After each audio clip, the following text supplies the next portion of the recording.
ഇന്നത്തെ ഭാഗത്തിലേക്ക് എല്ലാവരെയും സ്വാഗതം ചെയ്യുകയാണ്. ഹരേ കൃഷ്ണ.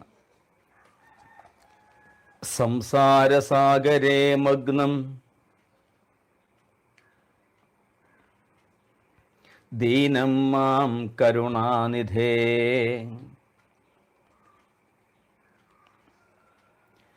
കർമ്മഗ്രാഹ ഗൃഹീതാംഗം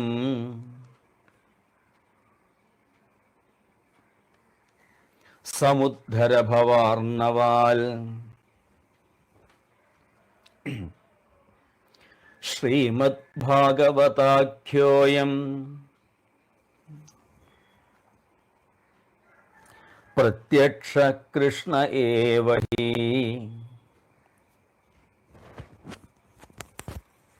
സ്വീകൃതോസി മയാ നാഥ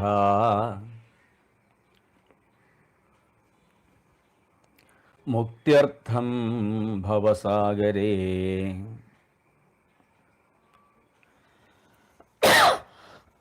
മനോരഥോ മദീയോയം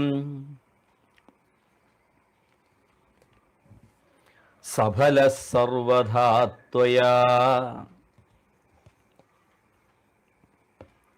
നിർവിഘ്നേനൈവ കർത്തവ്യഃ ദാസോഹം തവ കേശവ.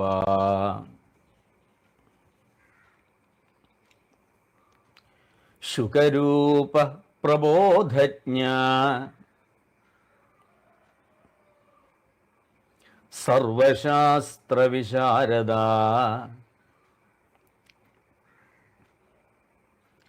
ഏതൽ കഥാപ്രകാശേന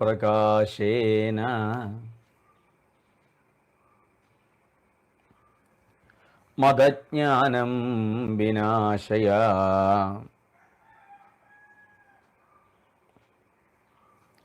ദേവദേവ ജഗന്നാഥ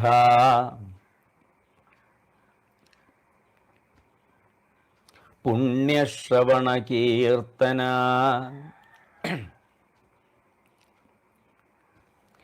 യദൂത്തമോത്തമശ്ലോക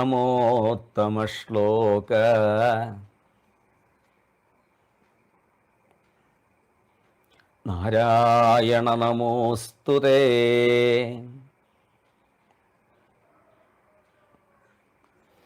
ഭവേ ഭവേ യഥാ ഭക്തി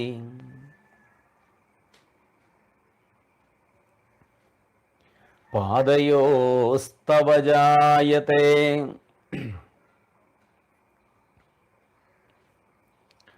തഥാ കുരുഷ്വ ദേവേശ.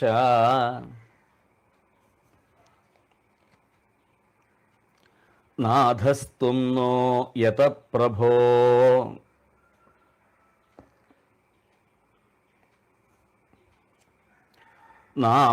നാമസങ്കീർത്തനം യസ്യ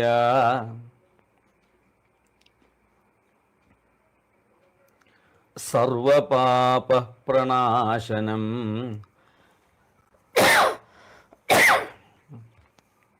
പ്രണാമോ ദുഃഖശമന.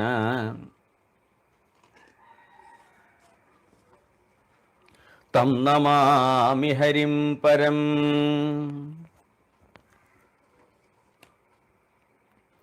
കോമളം കൂജയൻ വേണും ശ്യാമളോയം കുമാരക.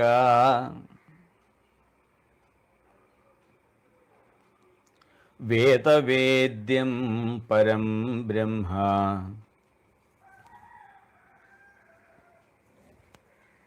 ഭാസതാം പുരതോ മമ.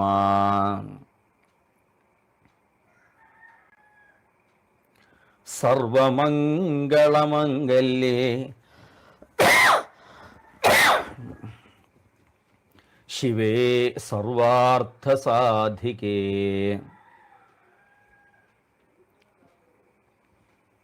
ശരണ്യേ ത്രയംബകേ ദേവി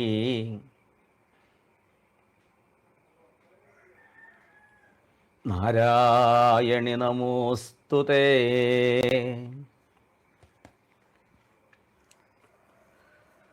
സർവത്ര ഗോവിന്ദനാമസങ്കീർത്തനം ഗോവിന്ദ ഗോവിന്ദ. ഭാഗവതസുതയുടെ ഇന്നത്തെ ഭാഗത്തിലേക്ക് എല്ലാവരെയും സ്വാഗതം ചെയ്യുകയാണ്. ഒരധ്യായം പാരായണം ചെയ്തുകൊണ്ട് നമുക്കിന്നത്തെ ഭാഗം ആരംഭിക്കാം. അഷ്ടമസ്കന്ധത്തിലെ 3-ാമത്തെ അധ്യായം ഗജേന്ദ്രസ്തുതിയാവട്ടെ നമ്മുടെ ഇന്നത്തെ പാരായണ ഭാഗം. ഗൂഗിൾ മീറ്റിലുള്ളവർ ശബ്ദവും ചിത്രവും അവിടെ വ്യക്തമായിട്ട് കിട്ടാനായിട്ട് നിങ്ങളുടെ ക്യാമറയും അതുപോലെ മൈക്കും മ്യൂട്ട് ചെയ്ത് വയ്ക്കാനായിട്ട് പ്രാർത്ഥിക്കുകയാണ്. ഭാഗവത ഗ്രന്ഥം കയ്യിലുള്ളവർ അഷ്ടമസ്കന്ധം എടുക്കുക. അഷ്ടമസ്കന്ധത്തിലെ 3-ാമത്തെ അധ്യായം നമുക്കത് വേഗത കുറച്ച് വായിക്കാം. ഗജേന്ദ്രൻ്റെ സ്തുതിയാണ്, അതുപോലെ ഗജേന്ദ്രമോക്ഷം ആ ഒരു പ്രകരണമാകുന്നു ആ ഒരു അധ്യായം. ആ ഒരു അധ്യായം പാരായണം ചെയ്തിട്ട് സാരാംശത്തിലേക്ക് പ്രവേശിക്കാം. സർവത്ര ഗോവിന്ദനാമ സങ്കീർത്തനം ഗോവിന്ദ ഗോവിന്ദ. ഓം നമോ ഭഗവതേ വാസുദേവായ. ഓം നമോ ഭഗവതേ വാസുദേവായ. ഓം നമോ ഭഗവതേ വാസുദേവായ. ശ്രീശുക ഉവാച. ഏവം വ്യവസിതോ ബുദ്ധ്യാ സമാധായ മനോഹൃതി ജജാവഃ പരമം പ്രാഗ്ജന്മൻ അനുശിക്ഷിതം. ഗജേന്ദ്ര ഉവാച. ഓം നമോ ഭഗവതൈ തസ്മൈ യത ഏതച്ഛിതാത്മകം പുരുഷായ ആദിബീജായ പരേശായാഭിധീമഹി യസ്മിന്നിതം യതശ്ചേതം യേനേതം യയിതം സ്വയം യോസ്മാൽ പരസ്മാശ്ച പരസ്തം പ്രപദ്യേ സ്വയംഭുവം. ഹരേ രാമ. യസ്വാത്മനീതം നിജമായയാർപ്പിതം ക്വചിത് വിഭാതം ക്വചിതൽ തിരോഹിതം അവിധൃതിസാക്ഷിഭയം തദീക്ഷത്തെ സ ആത്മമൂലോ വധുമാം പരാൽപര. കാലേന പഞ്ചത്വമിതേഷു കൃഷ്ണശോ ലോകേഷു പരേഷു ച സർവഹേതുഷു തമസ്തതാസീൽ ഗഹനം ഗഭീരം യസ്തസ്യ പാരേഭിവിരാജതേ വിഭോ. നയസ്യ ദേവ ഋഷയപദം വിദുർജന്തു പുനഃക്കോർഹതി ഗന്ധുമീരിതം യഥാ നടസ്യാകൃതിഭിർവിചേഷ്ടതോ ദുരത്യയാനു ക്രമണഃ സമാവതോ. ദദൃക്ഷവോ യസ്യ പതം സുമംഗളം വിമുക്തസംഗാമുനയഃ സുസാധവ ചരന്ത്യലോകപ്രദമവ്രണം വനേ ഭൂതാത്മഭൂതാ സുഹൃതഃ സമേ ഗതി. ന വിദ്യത്തെ യസ്യ ജന്മകർമ്മവാന നാമരൂപേ ഗുണദോഷ ഏവ വ തഥാപി ലോകാപ്യ സംഭവായയ സ്വമായയാ താന്യനുകാലമൃച്ഛതി. ഹരേ രാമ. തസ്മൈ നമഃ പരേശായ ബ്രഹ്മണേനന്ദശക്തയേ അരൂപായോരുരൂപായ നമാശ്ചര്യകർമ്മണേ നമാത്മപ്രദീപായ സാക്ഷിണേ പരമാത്മനെ നമോ ഗിരാം വിദൂരായ മനസശ്ചേതസാം അഭി. സത്വേന പ്രതിലഭ്യായ നൈഷ്കർമ്മേണ വിപശ്ചിത നമഃ നമഃ കൈവല്യനാഥായ നിർവാണസുഖസംവിദേ. നമഃ ശാന്തായ ഘോരായ മൂഢായ ഗുണധർമ്മിണേ നിർവിശേഷായ സാമ്യായ നമോ ജ്ഞാനഘനായ ച. ക്ഷേത്രജ്ഞായ നമസ്തുഭ്യം സർവാധ്യക്ഷായ സാക്ഷിണേ പുരുഷായ ആത്മമൂലായ മൂലപ്രകൃതയേ നമഃ. സർവേന്ദ്രിയഗുണദ്രഷ്ടേ സർവപ്രത്യയഹേതവേ അസതാച്ഛായയോക്തായ സദാ ഭാസായ തേ നമഃ. നമോ നമസ്തേ അഖിലകാരണായ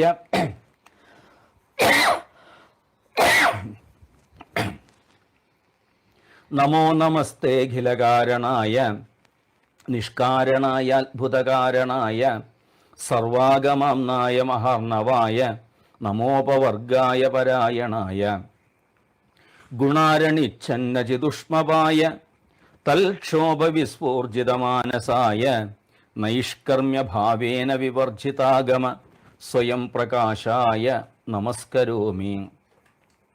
മാതൃക്പ്രപന്ന പശുപാശ വിമോക്ഷണായ മുക്തായ ഭൂരികരുണായ നമോലയായ സ്വാംശേന സർവതനുഭൃന്മനസി പ്രതീത പ്രത്യഗ്ദൃശേ ഭഗവതേ ബൃഹതേ നമസ്തേ. ആത്മാത്മജാപ്തഗൃഹവിത്തജനേഷു സക്തൈഃ ദുഷ്പ്ലാപണായ ഗുണസംഗവിവർജിതായ മുക്താത്മഭിः സുഹൃതയേ പരിഭാവിതായ ജ്ഞാനാത്മനേ ഭഗവതേ നമ ഈശ്വരായ. യം ധർമ്മകാമാർത്ഥവിമുക്തികാമ ഭജന്ത ഇഷ്ടാം ഗതിമാപ്നുവന്തി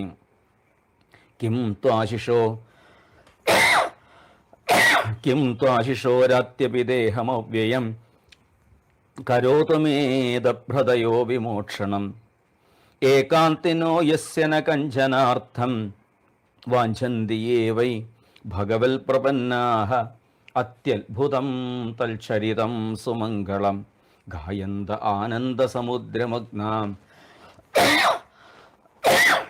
തമക്ഷരം ബ്രഹ്മപരം പരേശം അവ്യക്തമാധ്യാത്മികയോഗഗമ്യം അതീന്ദ്രിയം സൂക്ഷ്മമിവാതിദൂരം അനന്തമാദ്യം പരിപൂർണമീഢേ. യസ്യ ബ്രഹ്മാദയോ ദേവ വേദാലോകാശ്ചരാചര നാമരൂപവിഭേദേന ഭൽഗ്യാചകലയാ കൃത യഥാർച്ചിഷോഗ്നേ സവിതുർഗഭസ്തയോ നിര്യാന്തി സംയാന്തി സഗസ്വരോദിഷ തഥാ യതോയം ഗുണസംപ്രവാഹോ ബുദ്ധിർമനഘാനി ശരീരസർഗ സ വൈ ന ദേവാസുരമർത്യതിര്യൻ ന സ്ത്രീ ന ഷണ്ഡോ ന പുമാൻ ന ജന്തു നായം ഗുണകർമ്മന സന്നജാസ നിഷേധശേഷോ ജയതാതശേഷ ജിജീവിഷേനാഹമിഹാമുയാ കിം അന്തർബഹിശ്ചാവൃതയേ ഭയോന്യ ഇച്ഛാമി കാലേന നയസ്യ വിപ്ലവ തസ്യാത്മലോകാവരണസ്യ മോക്ഷം. സോഹം വിശ്വസൃജം വിശ്വം അവിശ്വം വിശ്വവേദസം വിശ്വാത്മാനമജം ബ്രഹ്മ പ്രണതോസ്മി പരം പദം. യോഗരന്ധിതകർമാണോ ഹൃദി യോഗവിഭാവിതേ യോഗിനോയം പ്രപശ്യന്തി യോഗേശം തം നതോസ്മ്യഹം. നമോ നമസ്തുഭ്യമസഹ്യവേഗ ശക്തിത്രയായാഖിലധീഗുണായ പ്രപന്നപാലായ ദുരന്തശക്തയേ കതീന്ദ്രിയാണാം അനവാപ്യവർമ്മനെ.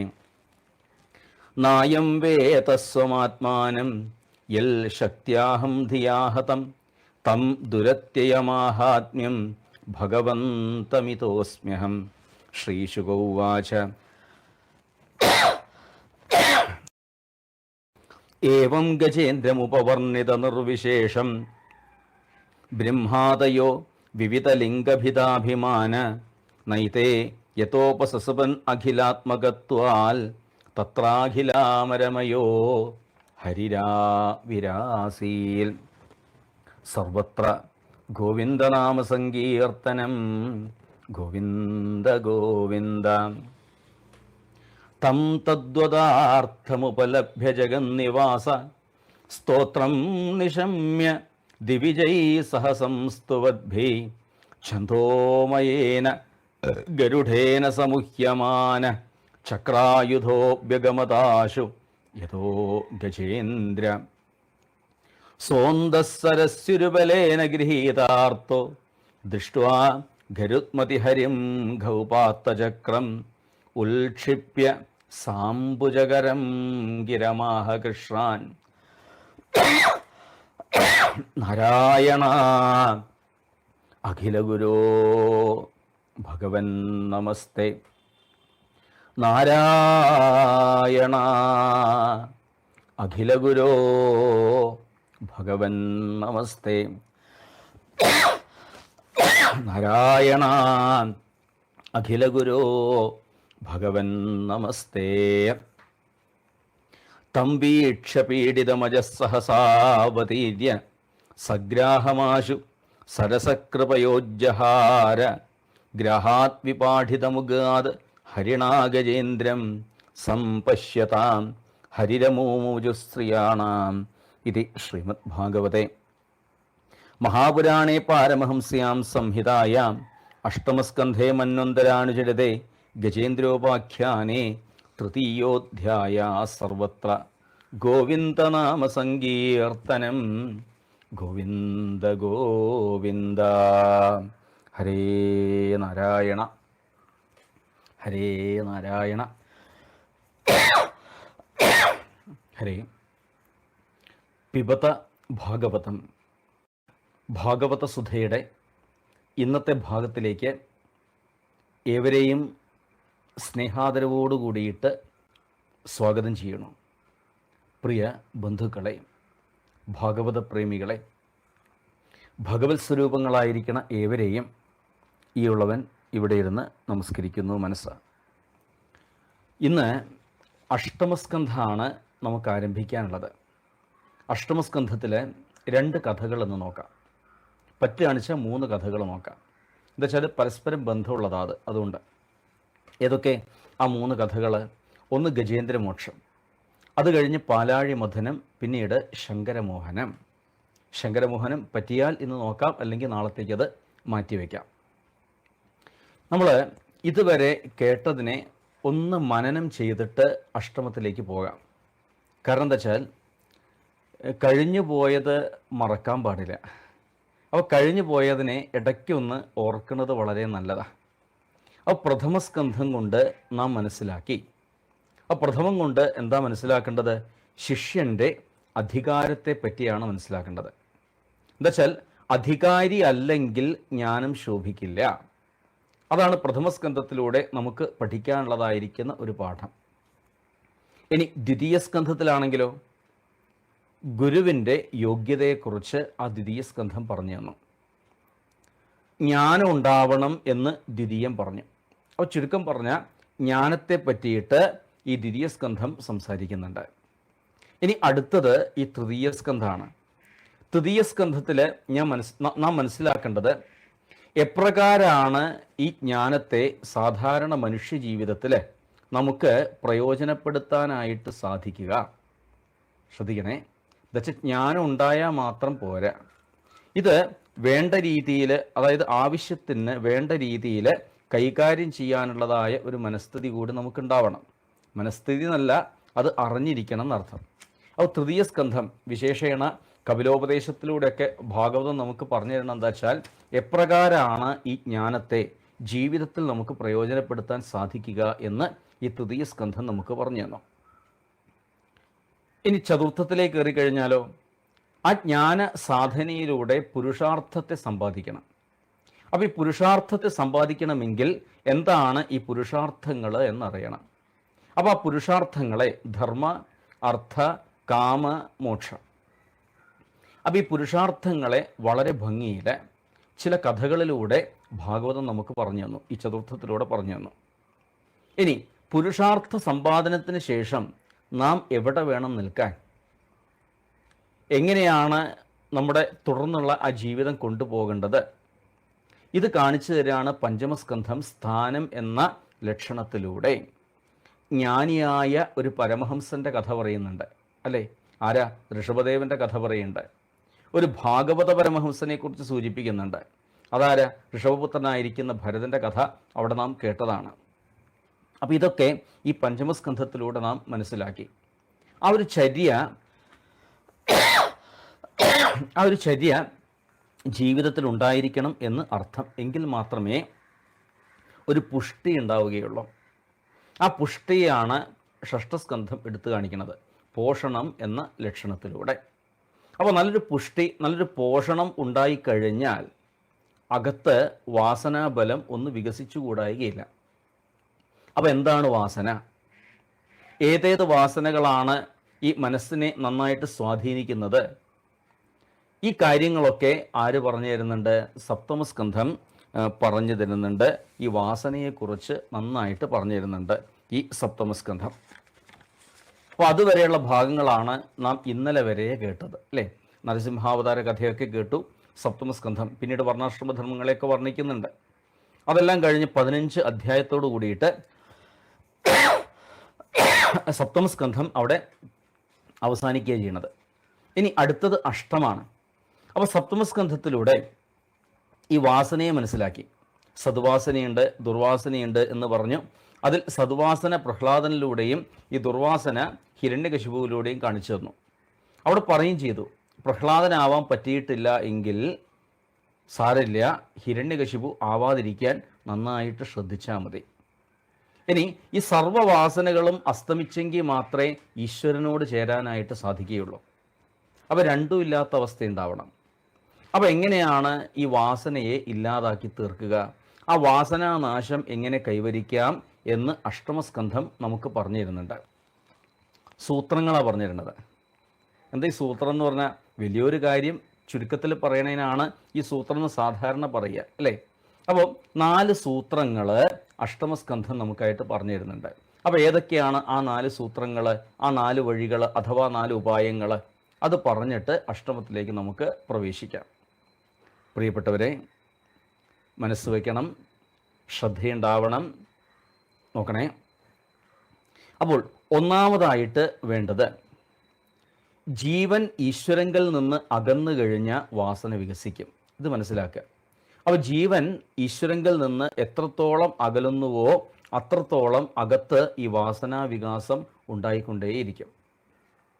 ഇത് വികസിച്ച അവിടെ രണ്ടുമുണ്ട്, സദ്വാസനയുണ്ട്, ദുർവാസനയുണ്ട്.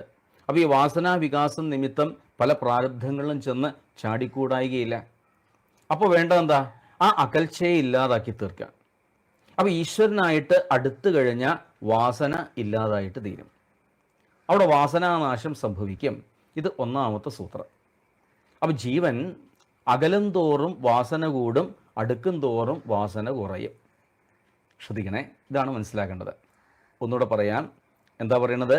അകലും തോറും വാസന കൂടും, അടുക്കും തോറും വാസന കുറയും. ഇതാണ് ആരെന്ന് മനസ്സിലാക്കേണ്ടത്? ഗജേന്ദ്രൻ്റെ കഥയെന്ന് മനസ്സിലാക്കേണ്ടത്. ഇന്ദ്രദ്യുമ്നനായിട്ട് ഭഗവാനെ നന്നായിട്ട് സേവിച്ചിട്ടുണ്ട്. പ്രാരബ്ധവശാൽ ഒരു ശാപം കിട്ടി. ആ ശാപത്തിൻ്റെ ഫലമായിട്ട് ഒരു ആനയായിട്ട് വന്ന് മറ്റാനകളോട് കൂടിയിട്ട് മതിച്ചു. ആ മതിക്കുമ്പോൾ എന്തായി? ഹരേ കൃഷ്ണ. മറ്റാനകളോടുകൂടി മതിക്കുന്ന സമയത്ത് ഈശ്വരനായിട്ട് ഒന്ന് അകന്നുവോ എന്ന് സംശയം. അപ്പോഴോ വാസനാബലം കൂടി. വാസനാബലം കൂടിയ സമയത്ത് പല പ്രാരബ്ധങ്ങളിൽ പെട്ടു. അങ്ങനെ ഒരു കയത്തിൽ വീണു. ആ കയത്തുനിന്ന് കയറാൻ സാധിച്ചിട്ടില്ല, ബന്ധുക്കൾക്ക് കയറ്റാൻ പറ്റിയിട്ടില്ല. അവസാനം ഹരിശരണം, ഭഗവാനല്ലാതെ വേറൊരു ശരണമില്ല എന്ന് ബോധ്യമായി. ആ ബോധ്യം വന്നതോടുകൂടിയിട്ട് ഈശ്വരനായിട്ട് അടുത്തു. ഈശ്വരനായിട്ട് അടുത്തോടു കൂടിയിട്ട് വാസനാബലം ഇല്ലാണ്ടായി. പിന്നെ ആനയില്ല അവിടെ, മുതലയില്ല അവിടെ, തടാകമില്ല അവിടെ അല്ലേ. ആ കഥ എല്ലാവർക്കും അറിയണമല്ലേ. അപ്പോൾ ഈശ്വരനായിട്ട് അടുത്തപ്പോൾ എന്തായി? പിന്നെ ഒന്നുമില്ല. ആനയില്ല, തടാകമില്ല, മുതലയില്ല, താമരപ്പൂവില്ല, യാതൊന്നുമില്ല. പിന്നെയുള്ളത് വിഷ്ണു സ്വരൂപം മാത്രമേ ഉള്ളൂ. ആ ഭഗവത് സ്വരൂപം അല്ലാതെ, അതാണ് ആ സാരൂപ്യ മുക്തി അദ്ദേഹത്തിന് കിട്ടിയത്. ആ ഭഗവത് സ്വരൂപം അല്ലാതെ വേറെ യാതൊന്നുമില്ല എന്ന് താല്പര്യം. ഹരേ കൃഷ്ണ. ശ്രദ്ധിക്കുക. ഇനി അടുത്തത് രണ്ടാമത്തെ സൂത്രം. അപ്പോൾ ഒന്നാമത്തെ സൂത്രം എന്താ? അകലും തോറും വാസന കൂടും, അടുക്കും തോറും വാസന കുറയും. ഇനി രണ്ടാമത്തെ സൂത്രം പറഞ്ഞുതരാം. രണ്ടാമത്തെ എന്താ വെച്ചാൽ, ഈ മമത പലതിലും വന്നു കഴിഞ്ഞാൽ ഈശ്വരനായിട്ട് അകലും. സമ്പത്ത്, വിശേഷേണ സമ്പത്ത്. അപ്പോൾ ഈ സമ്പത്തെല്ലാം എൻ്റേതാണ് എന്ന് വിചാരിക്കും തോറും, ഈ കാണുന്ന സ്വത്തൊക്കെ എൻ്റേതാണ് എന്ന് വിചാരിക്കും തോറും നമ്മുടെ ഉള്ളിൽ വാസന വികസിക്കുന്നുണ്ട്. എന്നാൽ ഇതൊന്നും എൻ്റെ അല്ല, എനിക്കിതായിട്ട് യാതൊരു ബന്ധവുമില്ല, ആ ഒരു ഭാവം കുറേശ്ശെ ഉള്ളിൽ വന്നു കഴിഞ്ഞാലോ പിന്നെ വാസന കുറയും, വാസന അവിടെ ചുരുങ്ങും. ആ വാസന ചുരുങ്ങിക്കഴിഞ്ഞാൽ എവിടെ എത്തുന്നുണ്ട്? ഈശ്വരനോട് ചേരാനായിട്ട് സാധിക്കുന്നുണ്ട്. ഇവിടെ ദേവന്മാർ, പാലാഴിമഥനാണ് അതിന് ഉദാഹരണം.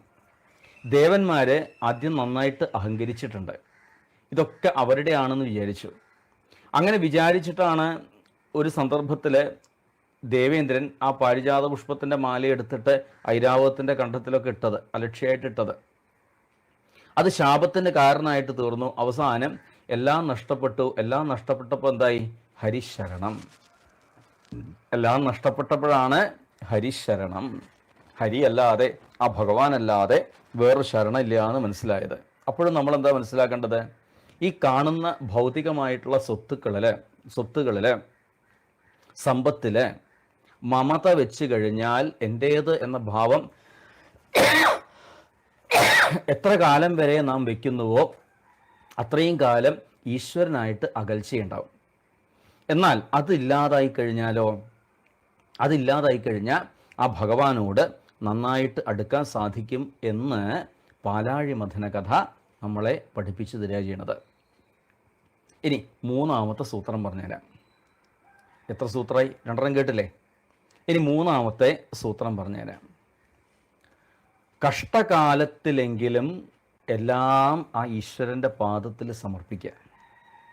അപ്പോൾ ആത്മനിവേദനം, ഈശ്വരനല്ലാതെ വേറൊന്നില്ല എന്ന ഭാവത്തിൽ എല്ലാം ആ ഭഗവത് പാദത്തിൽ സമർപ്പിച്ചു കഴിഞ്ഞാൽ ഉടനെ ഈശ്വരനോടടുക്കുന്നു. ശ്രദ്ധിക്കണേ. അപ്പോൾ മൂന്നാമത്തെ സൂത്രം എന്താ? സർവസമർപ്പണം. എവിടെ? ഈശ്വരങ്കൽ, ഭഗവാങ്കൽ. അപ്പോൾ എല്ലാം ആ ഈശ്വരങ്കൽ സമർപ്പിക്കുക. ഭഗവാനല്ലാതെ വേറൊന്നുമില്ല എന്ന് ഉറപ്പിക്കുക. അതോടുകൂടിയിട്ട് വാസന ചുരുങ്ങി അവസാനം ഈശ്വരങ്കൽ ലയിക്കാൻ സാധിക്കും. ഇതിന് ഉദാഹരണമാണ് വാമനാവതാര കഥ. മഹാബലി എന്ത് വേണമെങ്കിലും തരാം എന്ന് പറഞ്ഞിട്ടുണ്ടായിരുന്നു. ഈ എന്ത് വേണമെങ്കിലും തരാൻ ആർക്കും പറ്റില്ല. പക്ഷേ ഒരു അഹങ്കാരം ഉള്ളിലുണ്ടായതുകൊണ്ടാണത് പറഞ്ഞു പോയത്. ശുദ്ധനാണ് ആള്, സംശയമൊന്നുമില്ല. ആ ഒരു ശുദ്ധനായതുകൊണ്ടാണ് അദ്ദേഹത്തിന് അവസാനം എല്ലാം സമർപ്പിക്കാനുള്ള ബോധം ഉണ്ടായത്. അല്ലെ, ആ ബോധം ഉണ്ടാവില്ല. അപ്പോൾ എല്ലാം ആ ഭഗവാങ്കൽ സമർപ്പിച്ചതോടു കൂടിയിട്ട് മഹാബലിക്ക് എന്തെങ്കിലും നഷ്ടപ്പെട്ടുവോ? ഒന്ന് ആലോചിച്ച് നോക്കൂ. സത്യത്തിൽ എല്ലാം ആ ഭഗവാന്റെ പാദത്തിൽ സമർപ്പിച്ച മഹാബലിക്ക് ലാഭമാണോ ഉണ്ടായത് അതോ നഷ്ടമാണോ ഉണ്ടായത് എന്ന് ക്ഷമയോട് കൂടിയിട്ട് ചിന്തിച്ചാൽ ഇന്ദ്രനേക്കാൾ ലാഭം ഉണ്ടായത് ആ മഹാബലിക്ക് തന്നെയാണ്. സുതലം എന്ന ലോകത്തിലേക്കാണ് ഭഗവാൻ ആ മഹാബലിയെ പറഞ്ഞത്. ഒരിക്കലും ആ ഭഗവാൻ നമ്മളെ ആരെയും കൈവിടില്ല. ഇനി നാലാമത്തെ സൂത്രം എന്താ വെച്ചാൽ ശരണാഗതി. ആ ശരണാഗതിയാണ് സത്യവ്രത മഹാരാജാവിൽ നിന്ന് പഠിക്കേണ്ടത്. ഒരു തോണിയിൽ ഇരുന്നു കൊണ്ട് പ്രളയത്തിൽപ്പെട്ട്, അതായത് ഈ സംസാര സാഗരത്തിൽ പെട്ടു, ശരീരമാകുന്ന ഒരു തോണി കിട്ടി, പല സിദ്ധികളാകുന്ന ഔഷധങ്ങൾ അതിനകത്തുണ്ട്, സപ്തർഷികളുണ്ടായിരുന്നു, ഗുരുക്കന്മാരുണ്ടായിരുന്നു. അപ്പോൾ അവരിൽ നിന്ന് വേണ്ടതെല്ലാം എടുത്ത് അവസാനം ആ മത്സ്യനാരായണനെ ശരണം പ്രാപിച്ച് ആ തലത്തിൽ എത്തിയ ആളാണ് ആരാ? ഈ സത്യവ്രത മഹാരാജാവ്. അപ്പോൾ നാശത്തിനുള്ള അവസാനത്തെ ഉപായം, ഈ നാലാമത്തെ ഉപായമാകുന്നു ശരണാഗതി. അത് മറക്കരുത്. ഒരിക്കൽ കൂടി പറയുകയാണ്. ആദ്യം എന്താ മനസ്സിലാക്കേണ്ടത്? ഗജേന്ദ്രമോക്ഷത്തിലൂടെ നമുക്ക് പഠിക്കാനുള്ള ആശയം എന്താ വെച്ചാൽ, ഈശ്വരനോട് അകന്നാൽ വാസനാബലം കൂടും, അടുത്താൽ വാസനാബലം കുറഞ്ഞ് ആ ഭഗവാനോട് ചേരാം. അടുത്ത കഥ പാലാഴി മഥനത്തിലൂടെ മനസ്സിലാക്കേണ്ടത് സമ്പത്ത് മുതലായിരിക്കുന്ന ഐശ്വര്യത്തിൽ മമത വെച്ചാൽ ഈശ്വരനായിട്ട് അകലേണ്ടതായിട്ട് വരും. അതില്ലാത്ത അവസ്ഥ വന്നാലോ ആ ഗുരുവായൂരപ്പനോട് ചേരാൻ സാധിക്കും. വാമനാവതാരത്തിൽ നിന്ന് സർവ്വസമർപ്പണം മനസ്സിലാക്കുക. മത്സ്യാവതാരത്തിൽ നിന്നാണെങ്കിലോ ശരണാഗതി. ആ ഭഗവാനല്ലാതെ വേറൊരു ശരണമില്ല, വേറൊരു ആശ്രയമില്ല എന്ന് പറഞ്ഞ് അവിടെ അങ്ങോട്ട് നമസ്കരിക്കുക. ഇപ്രകാരം മനോഹരമായ ആശയങ്ങളെ പ്രകാശിപ്പിക്കുന്ന ഒരു സ്കന്ധമാണ് ഈ അഷ്ടമസ്കന്ധം. മന്വന്തരം. ഈ സ്കന്ധത്തിൻ്റെ ലക്ഷണം അതാണ്, മന്വന്തരം. മന്വന്തരം എന്ന് പറഞ്ഞാൽ കാലഘട്ടം എന്ന് ഒരു അർത്ഥം വേണമെങ്കിൽ പറയാം. അപ്പോൾ ഏതാണ് ഈ കാലഘട്ടം? ജീവിതമാകുന്ന കാലഘട്ടം. അപ്പോൾ ജന്മം മുതൽ മരണം വരെ എപ്രകാരമാണ് ഒരു ജീവൻ ഈ ദേഹത്തിനകത്ത് വർത്തിക്കുന്നത് എന്നും ഈ സ്കന്ധത്തിലൂടെ നമുക്ക്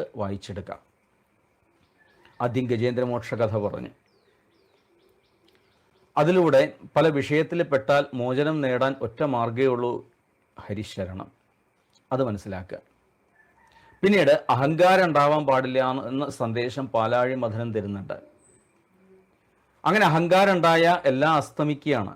എവിടേക്കാണ് അസ്തമിക്കുന്നത്? ഉള്ളിൽ മറഞ്ഞു. വേറെ എവിടേക്കല്ല പോണത്? ഉള്ളിലാണ് മറഞ്ഞിരിക്കുന്നത്. പിന്നെ അതിനെ വീണ്ടെടുക്കാൻ നന്നായിട്ട് പ്രയത്നിക്കുക. ഈ മനത്തെ മഥനം ചെയ്താൽ അമൃത ഭാവത്തിലേക്ക് എത്താൻ സാധിക്കും. അങ്ങനെ എത്തിക്കഴിഞ്ഞാലോ, അതായത് ജ്ഞാനമാകുന്ന അമൃത് നേടിക്കഴിഞ്ഞാൽ അത് 3 ലോകത്തോളം വ്യാപിപ്പിക്കുകയും വേണം. ആ വ്യാപ്തിയാണ് വാമനാവതാരത്തിലൂടെ നമുക്ക് പഠിക്കാനുള്ളത്. വ്യാപിപ്പിച്ചാൽ മാത്രം പോരാ, ഏറ്റവും അവസാനം അത് ഒന്നിൽ ലയിപ്പിക്കും വേണം. ആ ഒന്നേതാ? അതാണ് ഏകശൃംഖധരോ മത്സ്യ, ആ ഒറ്റക്കൊമ്പൻ മത്സ്യം. ആ മത്സ്യമൂർത്തിയിൽ അവിടെ ലയിപ്പിച്ചു എന്നർത്ഥം. ആ ഭഗവാനിൽ നിന്ന് തുടങ്ങി ആ ഭഗവാനിലൂടെ യാത്ര ചെയ്ത് അവസാനം ഈ ജീവൻ എവിടെ ലയിക്കുന്നു? തൻ്റെ മൂലസ്ഥാനായിരിക്കുന്ന ആ ഭഗവാനിൽ തന്നെ ലയിക്കുന്നു. ഇടയ്ക്ക് നടക്കുന്ന ചില സംഭവ വികാസങ്ങളെ ചില കഥകളിലൂടെ അഷ്ടമസ്കന്ധം നമുക്ക് പറഞ്ഞു തരികയാണ് ചെയ്യുന്നത്. ഇനി നമുക്ക് കഥയിലേക്ക് പ്രവേശിക്കാം. അധികം വിസ്തരിക്കുന്നില്ല, 2 കഥ പറയണമെന്നുണ്ട്. അതുകൊണ്ട് അധികം വിസ്തരിക്കാതെ ചുരുക്കത്തിൽ പറഞ്ഞു പോകണം. ശ്രദ്ധിക്കണേ. ഗജേന്ദ്രമോക്ഷം ആദ്യം പറയുന്ന കഥയാണ് ഈ ഗജേന്ദ്രമോക്ഷം. പണ്ട് ആസീത് ഗിരിവരോ രാജ ത്രികൂട്ട ഇതി വിശ്രുത. ക്ഷീരസാഗരത്തിൻ്റെ ഇടയിൽ ത്രികൂട്ടം എന്ന് പ്രസിദ്ധമായിരിക്കുന്ന പർവ്വതനിരകൾ. അവിടെയൊക്കെ ആ ത്രികൂടത്തിൻ്റെ ഭംഗിയൊക്കെ ഈ 2ാമത്തെ അധ്യായത്തിൽ വർണ്ണിച്ചിട്ടുണ്ട്. അവിടെയാണെങ്കിൽ മൃഗങ്ങളുടെ രാജാവായിട്ട്, സാധാരണ ഈ മൃഗങ്ങളുടെ രാജാവ് എന്ന് പറഞ്ഞു കഴിഞ്ഞാൽ സിംഹത്തെയാണ് നമുക്ക് ഓർമ്മ വരിക. എന്നാൽ അക്കാലത്ത് ഒരു ആനയായിരുന്നു അത്രേ. അതുകൊണ്ട് നമുക്ക് ഇദ്ദേഹത്തെ വിളിക്കാം ഗജേന്ദ്രൻ. അപ്പോൾ ഗജേന്ദ്രൻ എന്ന ഒരു വിശേഷണം അദ്ദേഹത്തിനുണ്ടായി. മഹാബലവാനാണ്, അതിബലവാനാണ്. ശരീരത്തിന് മാത്രമല്ല അദ്ദേഹത്തിന് ബലമുള്ളത്, ബുദ്ധിക്കും നല്ല ബലമുണ്ട്. ഒരു ഭരണാധികാരി ആവണമെങ്കിൽ നല്ല ബുദ്ധി ഉണ്ടാവണം, ആജ്ഞാശക്തി ഉണ്ടാവണം, അതുപോലെ ബലം ഉണ്ടാവണം. ഈ പറഞ്ഞതൊക്കെ ഉണ്ട് അദ്ദേഹത്തിന്. അങ്ങനെ തൻ്റെ മക്കളും അതുപോലെ കുടുംബവും കൂട്ടുകാരും കൂട്ടത്തിൽപ്പെട്ടവരും മറ്റ് സാത്വിക മൃഗങ്ങളും എല്ലാവരുമായിട്ട് സസന്തോഷം വാഴുന്നതായിരിക്കുന്ന ഒരു കാലം. ചെറിയൊരു വരൾച്ച. വെള്ളം കിട്ടാൻ എന്ത് ചെയ്യും? എവിടെ പോയാൽ വെള്ളം കിട്ടും? ഒന്ന് തുമ്പിക്കൈയൊന്ന് പൊന്തിച്ചു, നല്ലൊരു നിരീക്ഷണം നടത്തി. എവിടെ നിന്നോ താമരപ്പൂവിൻ്റെ ഒരു ഗന്ധം വരുന്നുണ്ട്. അപ്പോൾ താമരയുടെ ഗന്ധം വരുന്നുണ്ടെങ്കിൽ ഒരു കാര്യം ഉറപ്പാണ്, ആ ഭാഗത്ത് ജലം ഉണ്ടാവും, ജലത്തിൻ്റെ സാന്നിധ്യം ഉണ്ടെന്ന് ഉറപ്പിച്ചു. ആ ഗന്ധം പിടിച്ച് മുന്നോട്ട് നടന്നു. എല്ലാവരും കൂടി മുന്നോട്ട് നടന്നപ്പോഴോ നല്ല ഒരു പൊയ്കയുടെ തടാകത്തിൻ്റെ അടുത്താണ് എത്തിയത്. അതിമനോഹരമായ ഒരു തടാകം.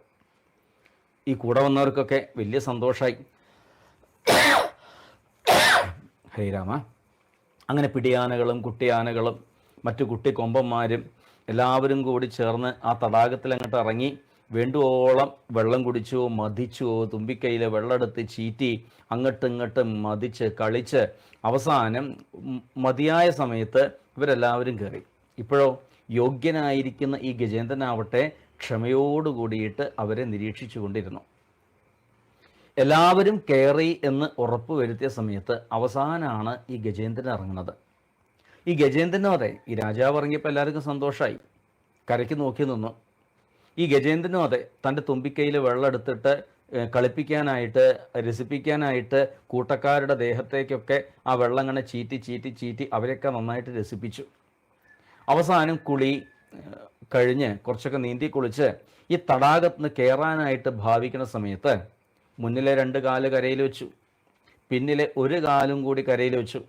അടുത്ത കാല് എടുക്കാൻ കിട്ടുന്നില്ല, എന്തോ ഒന്നിൽ ഉടക്കിയ പോലെ തോന്നിപ്പോയി. ഒരു മുതല കടിച്ചതാ.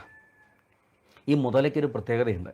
ജലത്തിൽ അമിത ശക്തിയാണ് ഈ മുതലയ്ക്ക്, എന്നാൽ കരയിൽ ഇതിന് ബലം കുറച്ച് കുറയും.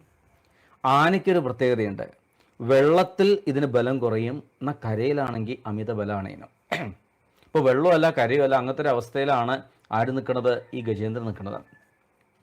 ഈ മുതലയാണെങ്കിൽ ഈ ഗജേന്ദ്രനെ കടിച്ച് താഴത്തേക്ക് താഴ്ത്താൻ തുടങ്ങി, വെള്ളത്തിലേക്ക് താഴ്ത്താൻ തുടങ്ങി. കൂട്ടക്കാരാദ്യം കുറേ മെനക്കെട്ടു, തുമ്പിക്കൈയൊക്കെ പിടിച്ച് വലിച്ചൊക്കെ നോക്കി, പല പല വിദ്യകൾ അവർ പരീക്ഷിച്ച് നോക്കി. എന്തൊക്കെ ചെയ്തിട്ടും അവസാനം ഇദ്ദേഹത്തെ രക്ഷിക്കാൻ ആ കൂട്ടക്കാർക്കാർക്കും പറ്റിയില്ല. ഒടുക്കം അവർക്കൊരു സങ്കടം ഉണ്ടായി. അവർ പറഞ്ഞു, ഇനിയിപ്പോൾ നമ്മൾ ഇദ്ദേഹത്തെ രക്ഷിക്കാൻ മെനക്കെടുന്നത് വെറുതെയാണ്, വിധിക്ക് വിട്ടുകൊടുക്കല്ലാതെ വേറെ നിവൃത്തിയൊന്നുമില്ല, നമുക്ക് മറ്റൊരു രാജാവിനെ തിരഞ്ഞെടുക്കാം എന്നും പറഞ്ഞ് അവർ തിരിഞ്ഞു നടന്നു. ഇത് കണ്ടു. ഇതിപ്പോൾ സാധാരണ ഒരു ലൗകിക ജീവിതത്തിൽ വരുന്ന അവസ്ഥ തന്നെയാണിത്. നമുക്ക് പണവും പ്രതാപവും അധികാരവും കയ്യൂക്കും ഒക്കെ ഉള്ള സമയത്ത് പിന്നാലെ നടക്കാൻ ഒരുപാട് പേരുണ്ടാവും. എന്നാൽ ഈ പ്രശസ്തിയും പണവും പ്രതാപവും ഒക്കെ അസ്തമിച്ചു കഴിഞ്ഞാലോ, ഇതൊന്നും ഇപ്പോൾ എല്ലാ കാലത്തും ഉണ്ടാവാൻ പോണില്ലല്ലോ. ഇതൊക്കെ അസ്തമിച്ചു കഴിഞ്ഞാൽ ഒരു മനുഷ്യൻ തിരിഞ്ഞു നോക്കിക്കൊള്ളണം എന്നില്ല. അവസാനം വയ്യാണ്ടായി കഴിഞ്ഞു, വയ്യാണ്ടൊരു ഭാഗത്ത് കിടക്കേണ്ട അവസ്ഥ വന്നു. അടുത്ത ബന്ധുക്കൾ, ഭാര്യ മക്കൾ, അടുത്ത ബന്ധുക്കൾ, അവർ കുറച്ചു കാലം കൂടി ഉണ്ടാവും. അവരൊരു പക്ഷേ ഏതെങ്കിലും ഒരു ആശുപത്രിയിലൊക്കെ കൊണ്ടിട്ടു എന്ന് വരും. എന്നിട്ടോ അവർക്ക് പറ്റുമോ രക്ഷിക്കാൻ? ആർക്കാ സാധിക്കുക? അവർക്ക് സാധിക്കില്ല. വൈദ്യന്മാർക്ക് സാധിക്കുമോ രക്ഷിക്കാൻ? അവർക്കും സാധിക്കാൻ പോണില്ല. ആരേ ഉള്ളൂ? ആ ഭഗവാനേ ഉള്ളൂ, ആ ഗുരുവായൂരപ്പൻ, ആ ഭഗവാനേ ഉള്ളൂ എന്ന ബോധം നല്ലോണം ഉണ്ടാവണം എന്ന് മാത്രം. ഇവിടുത്തെ ആ ഗജേന്ദ്രൻ്റെ ഉള്ളിൽ പൂർവ്വസ്മരണയുണ്ടായതാണ്.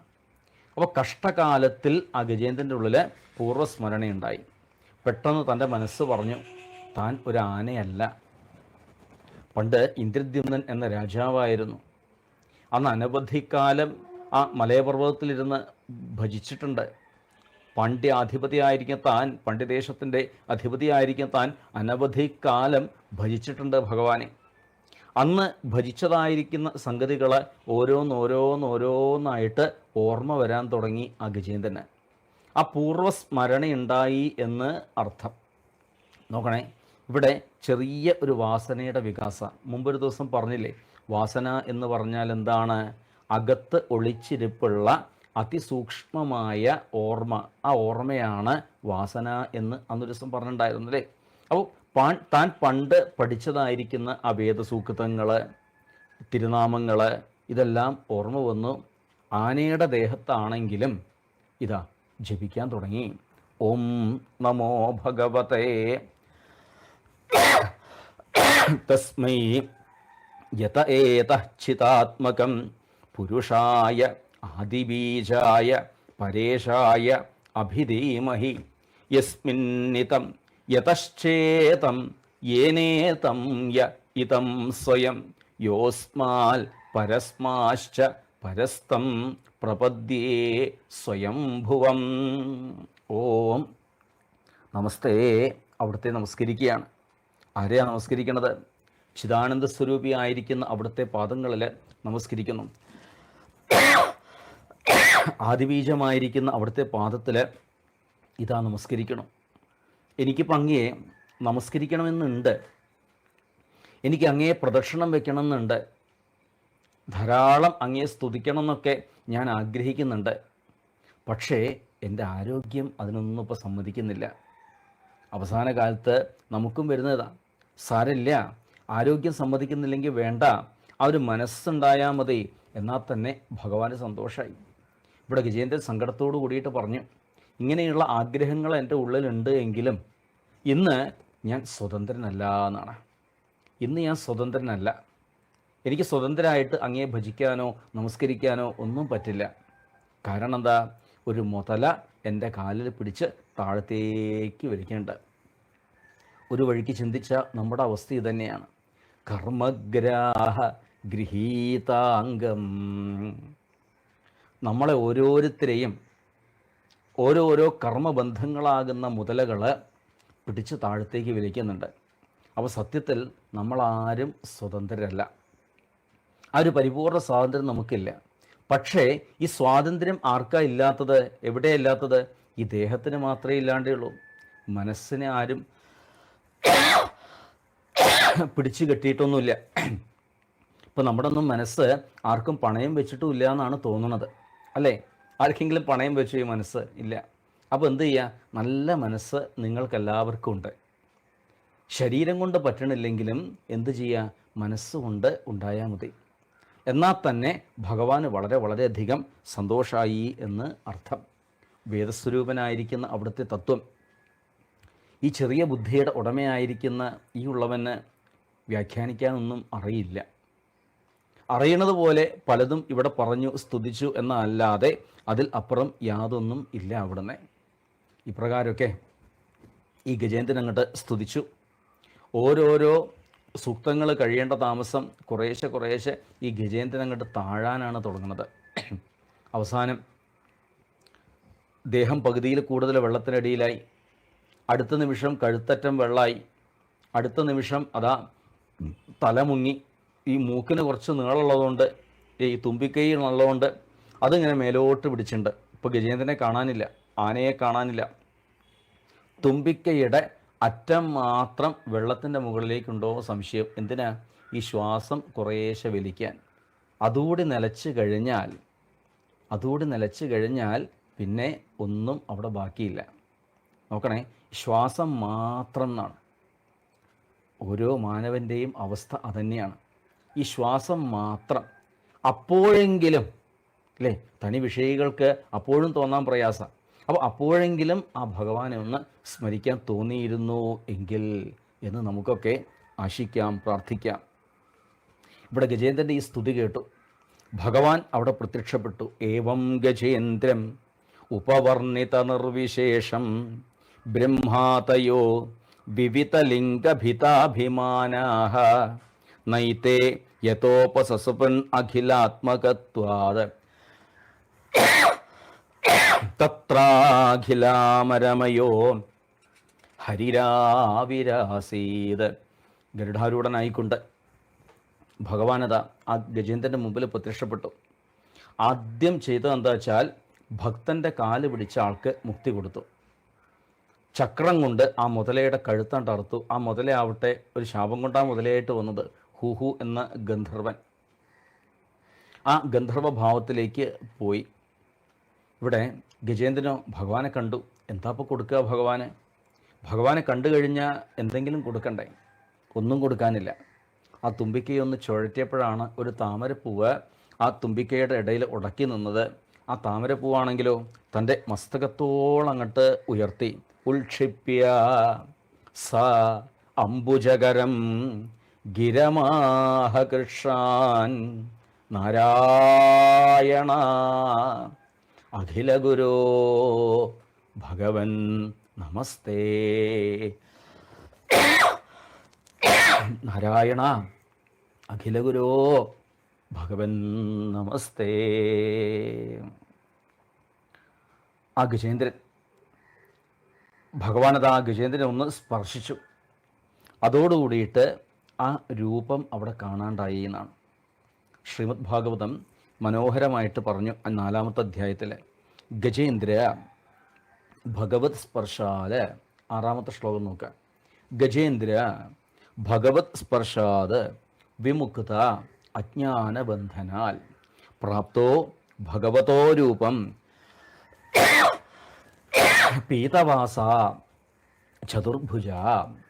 ഈ ഗജേന്ദ്രൻ ആ ഗജേന്ദ്രന് ഭഗവത് സ്പർശം ഉണ്ടായതോടുകൂടിയിട്ട്, അതായത് ഭഗവാനോട് അടുത്തതോടുകൂടിയിട്ട്, ആദ്യം സൂചിപ്പിച്ചുവല്ലോ, അടുത്തു കഴിഞ്ഞാൽ വാസന ഇല്ലാണ്ടായിത്തീരും, അകന്നു കഴിഞ്ഞാൽ വാസന വികസിക്കും അല്ലേ, നേരത്തെ പറഞ്ഞതല്ലേ. അപ്പോൾ ഭഗവാനോട് അടുത്തതോടു കൂടിയിട്ട് ഗജേന്ദ്രൻ രക്ഷപ്പെട്ടു, പിടിയിൽ നിന്ന് രക്ഷപ്പെട്ടു എന്ന് പറഞ്ഞു. ആരുടെ പിടിയിൽ നിന്ന്?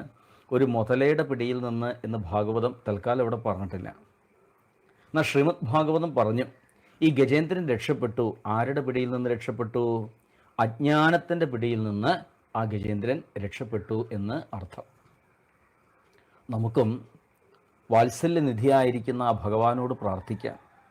ഭഗവാനെ, ജീവിത പ്രാരബ്ധം കൊണ്ട് എന്തൊക്കെ ഉണ്ടാവുകയാണെങ്കിലും പല പല വിഷയങ്ങളുണ്ടാവാം ജീവിത പ്രാരബ്ധം നിമിത്തം, അതിനെ അതിൻ്റെ വഴിക്ക് വിട്ടുകൊടുക്കുക.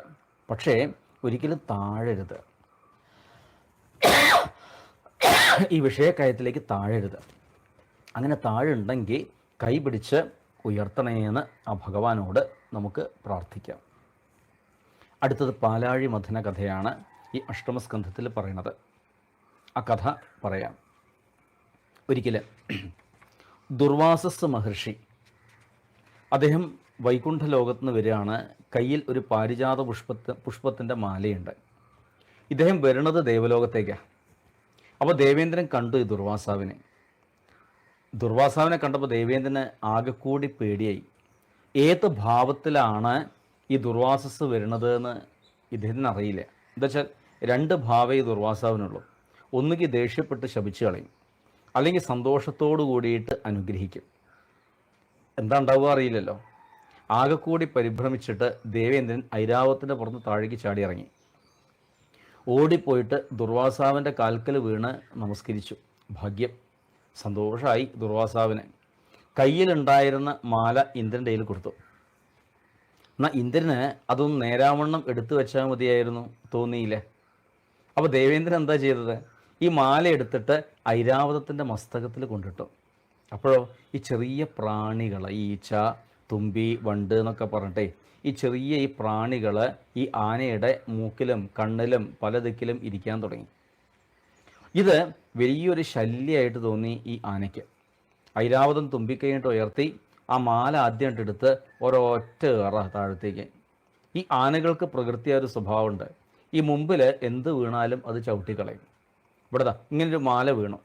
മാല വീണപ്പോൾ നല്ല ദേഷ്യമുണ്ട്, ഒറ്റ ചവിട്ട് ആ മാലയ്ക്ക്. ഇത് കണ്ടു ദുർവാസസ്. തന്നെ അപമാനിച്ചതായിട്ടാണ് ഈ ദുർവാസാവിന് തോന്നിയത്. പൊടുന്നനെ ദുർവാസാവ് ഒരു ശാപം കണ്ടു കൊടുത്തു.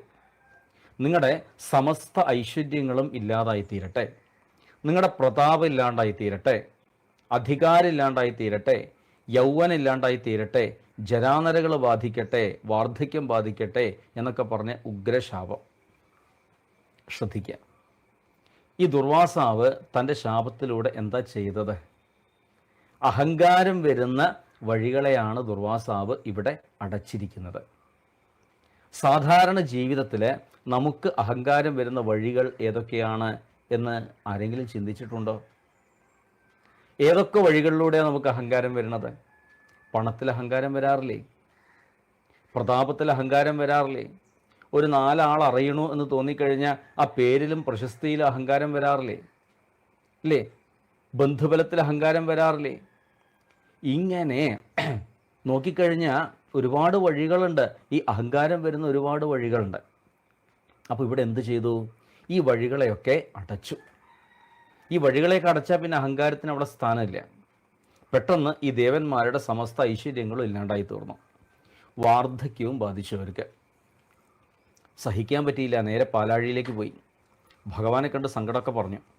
അപ്പോൾ ഭഗവാൻ പറഞ്ഞു, നിങ്ങളുടെ ഈ സമ്പത്ത് മുഴുവൻ ഇപ്പോൾ മറഞ്ഞിരിക്കുകയാണ്, പാലാഴിയിൽ മറഞ്ഞിരിക്കുകയാണ്. അപ്പോൾ ഈ പാലാഴിയെ വേണ്ട രീതിയിൽ കടഞ്ഞു കഴിഞ്ഞാൽ ഈ മറഞ്ഞതായിരിക്കുന്ന സമ്പത്ത് നിങ്ങൾക്ക് തിരിച്ചെടുക്കാമെന്ന് പറഞ്ഞു. ഈ പാലാഴി കടയണമെങ്കിൽ നിങ്ങൾക്ക് ഒറ്റയ്ക്ക് പറ്റില്ല. അതിന് അസുരന്മാരുടെ സഹായം വേണ്ടി വരും. ഇത് കേട്ടപ്പോൾ ദേവേന്ദ്രൻ ചോദിച്ചു, അല്ല ഭഗവാനെ, ഈ അസുരന്മാരെന്ന് പറഞ്ഞു കഴിഞ്ഞാൽ അതിപ്പോൾ നമ്മുടെ ശത്രുക്കളല്ലേ, ഇപ്പോൾ ഇവരൊക്കെ സഹായത്തിന് ഇപ്പോൾ കൂട്ടാൻ പറ്റുമെന്ന് ചോദിച്ചു. കാര്യം നടക്കണമെങ്കിൽ ചിലപ്പോൾ അതൊക്കെ വേണ്ടി വരും എന്ന് പറഞ്ഞു. അവസാനം അന്നത്തെ അസുര ചക്രവർത്തി മഹാബലിയാണ്. ആ മഹാബലിയുടെ അടുത്ത് പോയി കാര്യങ്ങളൊക്കെ പറഞ്ഞു. ആ മഹാബലി പറഞ്ഞു, ഞങ്ങൾ പാലാഴി കടയാനൊക്കെ വരാം, പക്ഷേ ഞങ്ങൾക്ക് എന്താ കിട്ടുക? എന്ത് കിട്ടിയാലും പകുതിയും പകുതിയാക്കിയിട്ട് എടുക്കാൻ പറഞ്ഞു. അസുരന്മാർ വേറൊരു വ്യവസ്ഥ വെച്ചു, ഞങ്ങൾ എന്ത് പറഞ്ഞാലും അത് സമ്മതിച്ചു തരണം. സമ്മതിച്ചു തരാമെന്ന് പോയി. തീർച്ചയായിട്ടും സമ്മതിച്ചു തരാമെന്ന് പറഞ്ഞു. അങ്ങനെ ദേവന്മാരും അസുരന്മാരും കൂടി പാലാഴിയുടെ തീരത്തെത്തി. ഇനി പാലാഴി കടയണ്ടേ? അപ്പോൾ പാലാഴി കടയണമെങ്കിൽ ഹരേ കൃഷ്ണ, ഈ പാലാഴി കടയണമെങ്കിൽ നല്ലൊരു കടകോലുണ്ടാവണം.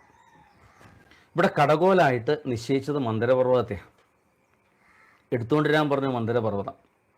ഈ ദേവന്മാർക്കാവട്ടെ അസുരന്മാർക്കാവട്ടെ ഈ മന്ദരപർവ്വതം എടുത്തു കൊണ്ടുവരാൻ സാധിച്ചില്ല.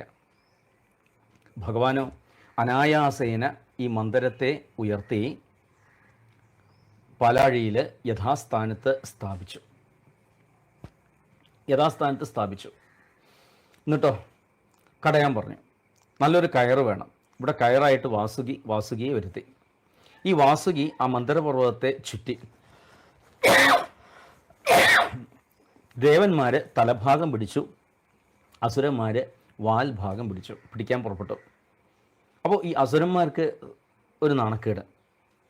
അവർ പറഞ്ഞു, അയ്യേ, ഞങ്ങൾ ഈ വാലൊന്നും പിടിക്കില്ല, ഞങ്ങൾ അത്ര മോശക്കാരൊന്നുമല്ല, ഞങ്ങളൊക്കെ കശ്യപരുടെ മക്കൾ തന്നെയാണ്, അപ്പോൾ ഞങ്ങളെക്കൊണ്ട് വാല് പിടിക്കാൻ വയ്യ. അപ്പോൾ ദേവന്മാർ പറഞ്ഞു, ഇപ്പോൾ അവർക്കാണുള്ള കാര്യം നടക്കേണ്ടത്, ഞങ്ങൾ പിടിച്ചോളാം വാല്, ഞങ്ങൾക്കിപ്പോൾ വാല് പിടിച്ചു വെച്ചിട്ട് പ്രത്യേകിച്ച് കുഴപ്പമൊന്നുമില്ല. അങ്ങനെ ഈ ദേവന്മാർ വാല് പിടിച്ചു, അസുരന്മാർ തലഭാഗം പിടിച്ചു, വലിച്ചു അങ്ങോട്ടും ഇങ്ങോട്ടും. അപ്പോഴാണ് അടുത്ത ബുദ്ധിമുട്ട്, ഈ മന്ദരപർവ്വതം താഴത്തേക്ക് അങ്ങോട്ട് താണുപോയി. അപ്പോൾ ഭഗവാൻ ചോദിച്ചു, എന്തെങ്കിലും ഒരു നല്ല കാര്യം ചെയ്യുന്നതിന് മുമ്പ് ഒരു നമസ്കാരം ഉണ്ടായിട്ടുണ്ടോ, ഒരു പ്രാർത്ഥന ഉണ്ടായിട്ടുണ്ടോ? ഇല്ല. എന്നാൽ അതൊക്കെ തന്നെയാണ് ഈ ബുദ്ധിമുട്ടുകൾക്ക് മുഴുവൻ കാരണം. ഭജിച്ചോളൂ ഭഗവാനെ. അങ്ങനെ ഭഗവാൻ എന്ന് സ്മരിച്ചു. ആരും അറിയാതെ ഭഗവാൻ അതാ ഒരു രൂപം, ഒരു അവതാരം എടുത്തു, കൂർമാവതാരം. 1,00,000 യോജന വിസ്തീർണമുള്ള പുറന്തോടോടുകൂടിയ ഒരു ആമയായിട്ട് ഭഗവാൻ ആവിർഭവിച്ചു. താണു പോയിക്കൊണ്ടിരിക്കുന്നതായ ആ മന്ദരത്തെ പിടിച്ച് ഉയർത്തി അതാ മുകളിലെത്തിച്ചു. ഇനി കടയാൻ പറഞ്ഞു. ഈ ദേവന്മാരും അസുരന്മാരും ഇത് അങ്ങോട്ടും ഇങ്ങോട്ട് പിടിച്ച് വലിക്കുന്നുണ്ടെന്നല്ലാതെ ഇവിടെ ഇപ്പോൾ ഒന്നും സംഭവിക്കുന്നില്ല. അപ്പോൾ ഭഗവാൻ പറഞ്ഞു, ഇങ്ങനെ കടഞ്ഞു കഴിഞ്ഞാൽ ഒരു കാലത്തും അമൃത് വരാൻ പോകുന്നില്ല, മാറി നിൽക്കൂ, ഞാൻ കാണിച്ചു തരാം. അങ്ങനെ ഭഗവാൻ തന്നെ അടുത്തൊരു അവതാരം എടുത്തു. ഒരുപാട് അവതാരങ്ങൾ ഈ പാലാഴി മഥനവേളയിൽ ഭഗവാൻ എടുക്കണ്ടായി. അതിൽ ചിലത് മാത്രമേ ഇപ്പം നമ്മൾ അറിയുന്നുള്ളൂ. അജിതാവതാരം, ഒരു ഭാഗത്തെ കൈകളെ കൊണ്ട് തലഭാഗം, മറുഭാഗത്തെ കൈകളെ കൊണ്ട് വാൽഭാഗം പിടിച്ചു, അതിശക്തമായിട്ട് വലിച്ചു. അപ്പോഴാണ് അടുത്ത അപകടം പുറത്തു വരുന്നത്, ഉഗ്രമായ വിഷം, കാളകൂടം എന്ന വിഷം. ഈ വിഷത്തിൻ്റെ ഒരംശം എങ്ങാനും താഴത്ത് വീണ സർവനാശമാണ് ഫലം. അപ്പോൾ അങ്ങനെ സംഭവിക്കാൻ പാടില്ല. മഹാദേവരെ അങ്ങോട്ട് ഭജിച്ചു. മഹാദേവര് കൈയങ്ങോട്ട് നീട്ടി, ആ കൈകളിൽ ആ വിഷത്തി, ലോകത്തിൻ്റെ നന്മയ്ക്ക് വേണ്ടിയിട്ട് മഹാദേവര് ആ വിഷത്തെ അങ്ങോട്ട് പാനം ചെയ്തു. ആ വിഷമാണെങ്കിലോ ഭഗവാന്റെ ഇവിടം വരെ, ഈ കഴുത്ത് വരെ എത്താനേ ഉണ്ടായുള്ളൂ അത്രേ. അന്നു മുതൽ ആ പരമേശ്വരൻ നീലകണ്ഠൻ എന്ന പേരിൽ അറിയപ്പെടുകയും ചെയ്തു. വീണ്ടും പാലാഴി കടഞ്ഞു. പലതരത്തിലുള്ള ഐശ്വര്യങ്ങൾ പാലാഴിയിൽ നിന്ന് പുറത്തു വന്നു. പാരിജാതം വന്നു, അതിന് ദേവന്മാർ കൊണ്ടുപോയി. ഐരാവതം വന്നു, അതിന് ദേവന്മാർ കൊണ്ടുപോയി. ഉച്ചൈശ്രവസ് എന്നൊരു കുതിര പുറത്തേക്ക് വന്നു. ആ ഉച്ചൈശ്രവസ്സിനെ അസുരന്മാർ കൊണ്ടുപോയി. അസുരന്മാരുടെ പ്രധാനമായിട്ടുള്ള ഒരു കുതിരയാണ് ഈ ഉച്ചൈശ്രവസ്. ഈ ഉച്ചൈശ്രവസ്സിനെ അസുരന്മാർ കൊണ്ടുപോയി. പിന്നീട് കൗസ്തുഭം എന്ന ഒരു രത്നം വന്നു. ഈ കൗസ്തുഭരത്നത്തിൻ്റെ മനോഹാരിത കണ്ട സമയത്ത് പെട്ടെന്ന് അങ്ങോട്ട് ആർക്കും അവകാശം പറയാൻ തോന്നിയില്ല. ഇത് ഭഗവാൻ ഇരിക്കട്ടെ എന്നും പറഞ്ഞ് ഭഗവാനായിട്ട് കൊടുത്തു ആ ഒരു രത്നം. ഭഗവാൻ അത് കണ്ഠത്തിൽ അണിയുകയും ചെയ്തു. തുടർന്ന് വീണ്ടും പാലാഴി കടയണം. അങ്ങനെ കടഞ്ഞുകൊണ്ടിരിക്കുന്ന സന്ദർഭത്തിലാണ് വരണമാല്യത്തോടു കൂടിയിട്ട് ലക്ഷ്മി ഭഗവതി ഈ പാലാഴിയിൽ ആവിർഭവിക്കുന്നത്. ലക്ഷ്മിയെ കണ്ടതോടുകൂടി ഈ പാലാഴി കടയിൽ തൽക്കാലം അവിടെ നിർത്തിവെച്ചു. എല്ലാവരും ആ ലക്ഷ്മിയെ തന്നെ നോക്കി. എന്നുവെച്ചാൽ ലക്ഷ്മിയെ മോഹിക്കാത്തതായിട്ട് ആരുമില്ല. ആർക്കപ്പോൾ പണം കണ്ട ഇഷ്ടമല്ലാത്തത്? എല്ലാവർക്കും ഇഷ്ടം തന്നെയാണ് അല്ലേ? അപ്പോൾ മോഹിക്കാത്തതായിട്ട് ആരുമില്ല. എല്ലാവരും വിചാരിച്ചു ആ ലക്ഷ്മി എൻ്റെ അടുത്ത് വരട്ടെ, ലക്ഷ്മി എൻ്റെ അടുത്ത് വരട്ടെ. എന്നാൽ ലക്ഷ്മിക്കൊരു പ്രത്യേകതയുണ്ട്. രാമായണം പറയണോ, ലക്ഷ്മിയും അസ്ഥിരയല്ലോ മനുഷ്യർക്ക്, നിൽക്കുമോ യൗവനവും പുനരധ്രുവം. ലക്ഷ്മിയും അസ്ഥിരയല്ലോ മനുഷ്യർക്ക്. ലക്ഷ്മി അസ്ഥിരയാണെന്നാണ്. അപ്പോൾ ഇത് വന്നും പോയും കളിച്ചുകൊണ്ടിരിക്കും ഈ ലക്ഷ്മി എന്ന് പറയുന്നത്. അപ്പോൾ ആരാണോ തന്നെ ലവലേശം പോലും കാമിക്കാത്തത് അവരുടെ കൂടെയാണ് ഈ ലക്ഷ്മി ഉണ്ടാവുക. അങ്ങനെ ഒരാൾ മാത്രമേ അവിടെ ഉണ്ടായിരുന്നുള്ളൂ. അത് സാക്ഷാൽ നാരായണനാണ്.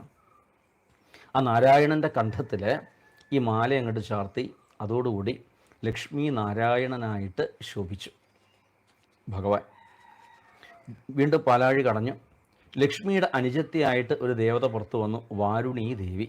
വാരുണി എന്ന് വെച്ചാൽ മദ്യം. അപ്പോൾ കയ്യിലൊരു കുടമുണ്ട്, അതിനകത്ത് നിറച്ചു അതാണേനും. അപ്പോൾ അസുരന്മാർ ഈ വാരുണിയെ കണ്ട സമയത്ത് പറഞ്ഞു, ഇവളെ ഞങ്ങൾക്ക് മതി, ഞങ്ങൾക്ക് വേണം, ലക്ഷ്മി പോവുകയാണെങ്കിൽ പോയിക്കോട്ടെ. ആസുരികമായിട്ടുള്ള സ്വഭാവം അത്. പണം എത്ര വേണമെങ്കിലും ഒഴുക്കാൻ തയ്യാറാ. എന്ത് വേണം? എന്ത് മതി? ലഹരി മാത്രം മതി. ഈ ലഹരിക്ക് അടിമപ്പെട്ട് കഴിഞ്ഞാൽ പിന്നെ സ്ഥലകാല ബോധമൊന്നും ആർക്കും ഉണ്ടാവില്ല. ഭഗവാൻ കൈയടിച്ച് അഭിനന്ദിച്ചു. മിടുക്കന്മാർ, നിങ്ങളുടെ സ്വഭാവം ഇതാണെന്ന് പറഞ്ഞു. വീണ്ടും പാലാഴി കടഞ്ഞു. അപ്പോഴാണ് ഭഗവാൻ ആയുർവേദ ആചാര്യനായിട്ട് ആവിർഭവിക്കുന്നത്, ധന്വന്തരമൂർത്തിയായിട്ട്. ചക്രം ശംഖം ജളൂകം ദധതമൃതകുംഭം ചതുർഭി കിരീടകുണ്ടലങ്ങളൊക്കെ അണിഞ്ഞിട്ടുണ്ട്, മഞ്ഞപ്പെട്ട് ഉടുത്തിട്ടുണ്ട്, വനമാലയുണ്ട്, 4 കൈയുണ്ട്. ഒരു കയ്യിൽ ചക്രം, ഒരു കയ്യിൽ ശംഖ്, ഒരു കയ്യിൽ ജളൂക, പഴയ വൈദ്യന്മാരെടുത്തുണ്ടാവും ഒരു പ്രത്യേകതര അട്ട, ഒരു കയ്യിലാണെങ്കിലോ അമൃത കലശം.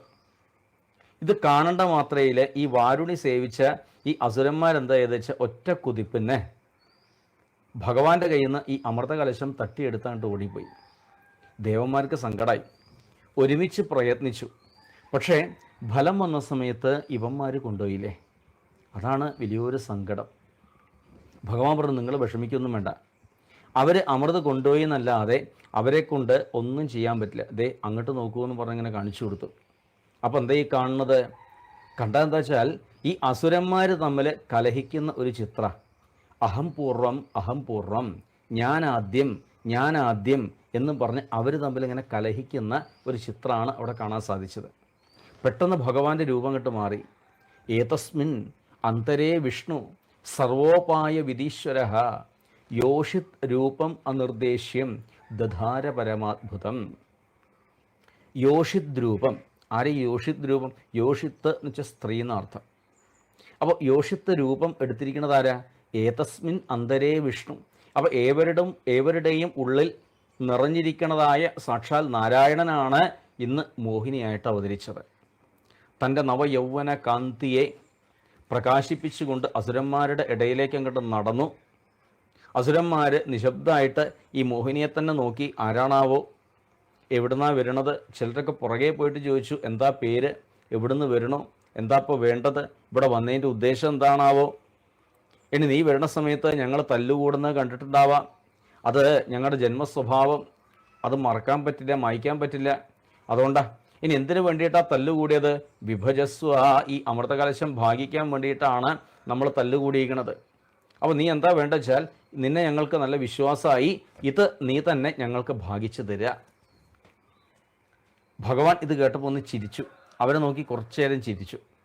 ഭഗവാന്റെ ഈ പുഞ്ചിരി എന്ന് പറഞ്ഞു കഴിഞ്ഞാൽ അത് മായയാണ്, മായയിൽ പെടാത്തതായിട്ട് ആരുമില്ല. എന്നിട്ട് പറഞ്ഞു, നിങ്ങൾ എന്നെ വിശ്വസിക്കരുത്. ശ്രദ്ധിക്കണേ, ഭഗവാന്റെ വാക്കിന് 2 അർത്ഥമുണ്ട്. ആ 2 രീതിയെ നമ്മൾ മനസ്സിലാക്കണം. അപ്പോൾ ഭഗവാൻ ഈ അസുരന്മാരോട് പറഞ്ഞെന്താ? നിങ്ങൾ എന്നെ വിശ്വസിക്കരുത്. ഈ പറഞ്ഞതിൻ്റെ അർത്ഥം എന്താ വെച്ചാൽ, നിങ്ങൾ വിശ്വസിക്കേണ്ട, പകരം ശ്രദ്ധിച്ചാൽ മതി. ഈശ്വരങ്കിൽ വിശ്വാസത്തേക്കാൾ കൂടുതൽ ശ്രദ്ധയുണ്ടാവാനാണ് നാം ഓരോരുത്തരും ശ്രമിക്കേണ്ടത്. വിശ്വാസം, ശ്രദ്ധ, ഇത് രണ്ടും തന്നെയാണ്. എന്താ വെച്ചാൽ വിശ്വാസത്തിൽ നിന്ന് ഒരിക്കലും ജ്ഞാനം ഉണ്ടാവില്ല. വെറുതെ വിചാരിക്കുകയാണ്. അപ്പോൾ ജ്ഞാനം ഉണ്ടാവണമെങ്കിൽ, കാര്യങ്ങൾ മനസ്സിലാവണമെങ്കിൽ എന്തുണ്ടാവണം? ശ്രദ്ധയാണ് ഉണ്ടാവേണ്ടത്. അപ്പോൾ ആധികാരിക ശാസ്ത്രങ്ങളെല്ലാം പറയുക ഈശ്വരങ്കൽ ശ്രദ്ധയുണ്ടാവണം എന്നാണ്.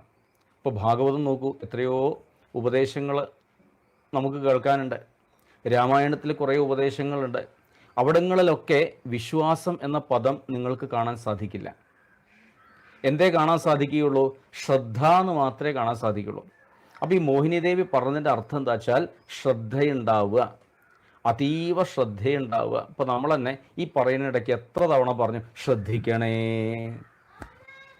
എപ്പോഴെങ്കിലും പറഞ്ഞോ ഈ പറയണമൊക്കെ വിശ്വസിക്കണേ എന്ന് പറഞ്ഞോ? ആരും വിശ്വസിക്കരുത് ഈ പറയണമെന്നും. എന്താ വെച്ചാൽ ഇത് വിശ്വസിച്ചിട്ടൊരു കാര്യമില്ല. അപ്പോൾ വേണ്ട എന്താ? ശ്രദ്ധിച്ചാൽ മാത്രം മതി. ആ ശ്രദ്ധയിലൂടെ മാത്രമേ ഈ ഭാഗവതം നിങ്ങളുടെ ഓരോരുത്തരുടെയും ഉള്ളിൽ എത്തുകയുള്ളൂ. അത് മനസ്സിലാക്കുക. എന്താ ഉണ്ടാവേണ്ടത്? ശ്രദ്ധയാണ് ഉണ്ടാവേണ്ടത്. അടുത്തത്, പേരില്ല എന്ന് പറഞ്ഞു. ആ ഭഗവാന് പേരൊന്നുമില്ല. അച്ഛനാരാ അമ്മയാരാ അറിഞ്ഞുകൂടാന്ന് പറഞ്ഞു. ആദി ബ്രഹ്മ ആയിരിക്കുന്ന ആദി ബീജമായിരിക്കുന്ന ആ ഭഗവാന് എവിടെ അച്ഛനുള്ളത്, എവിടെ അമ്മയുള്ളത്? അവിടെ അച്ഛനും ഇല്ല, അമ്മയും ഇല്ല. എന്നാൽ ഇതൊന്നും തൽക്കാലം ഈ അസുരന്മാർക്ക് മനസ്സിലായില്ല.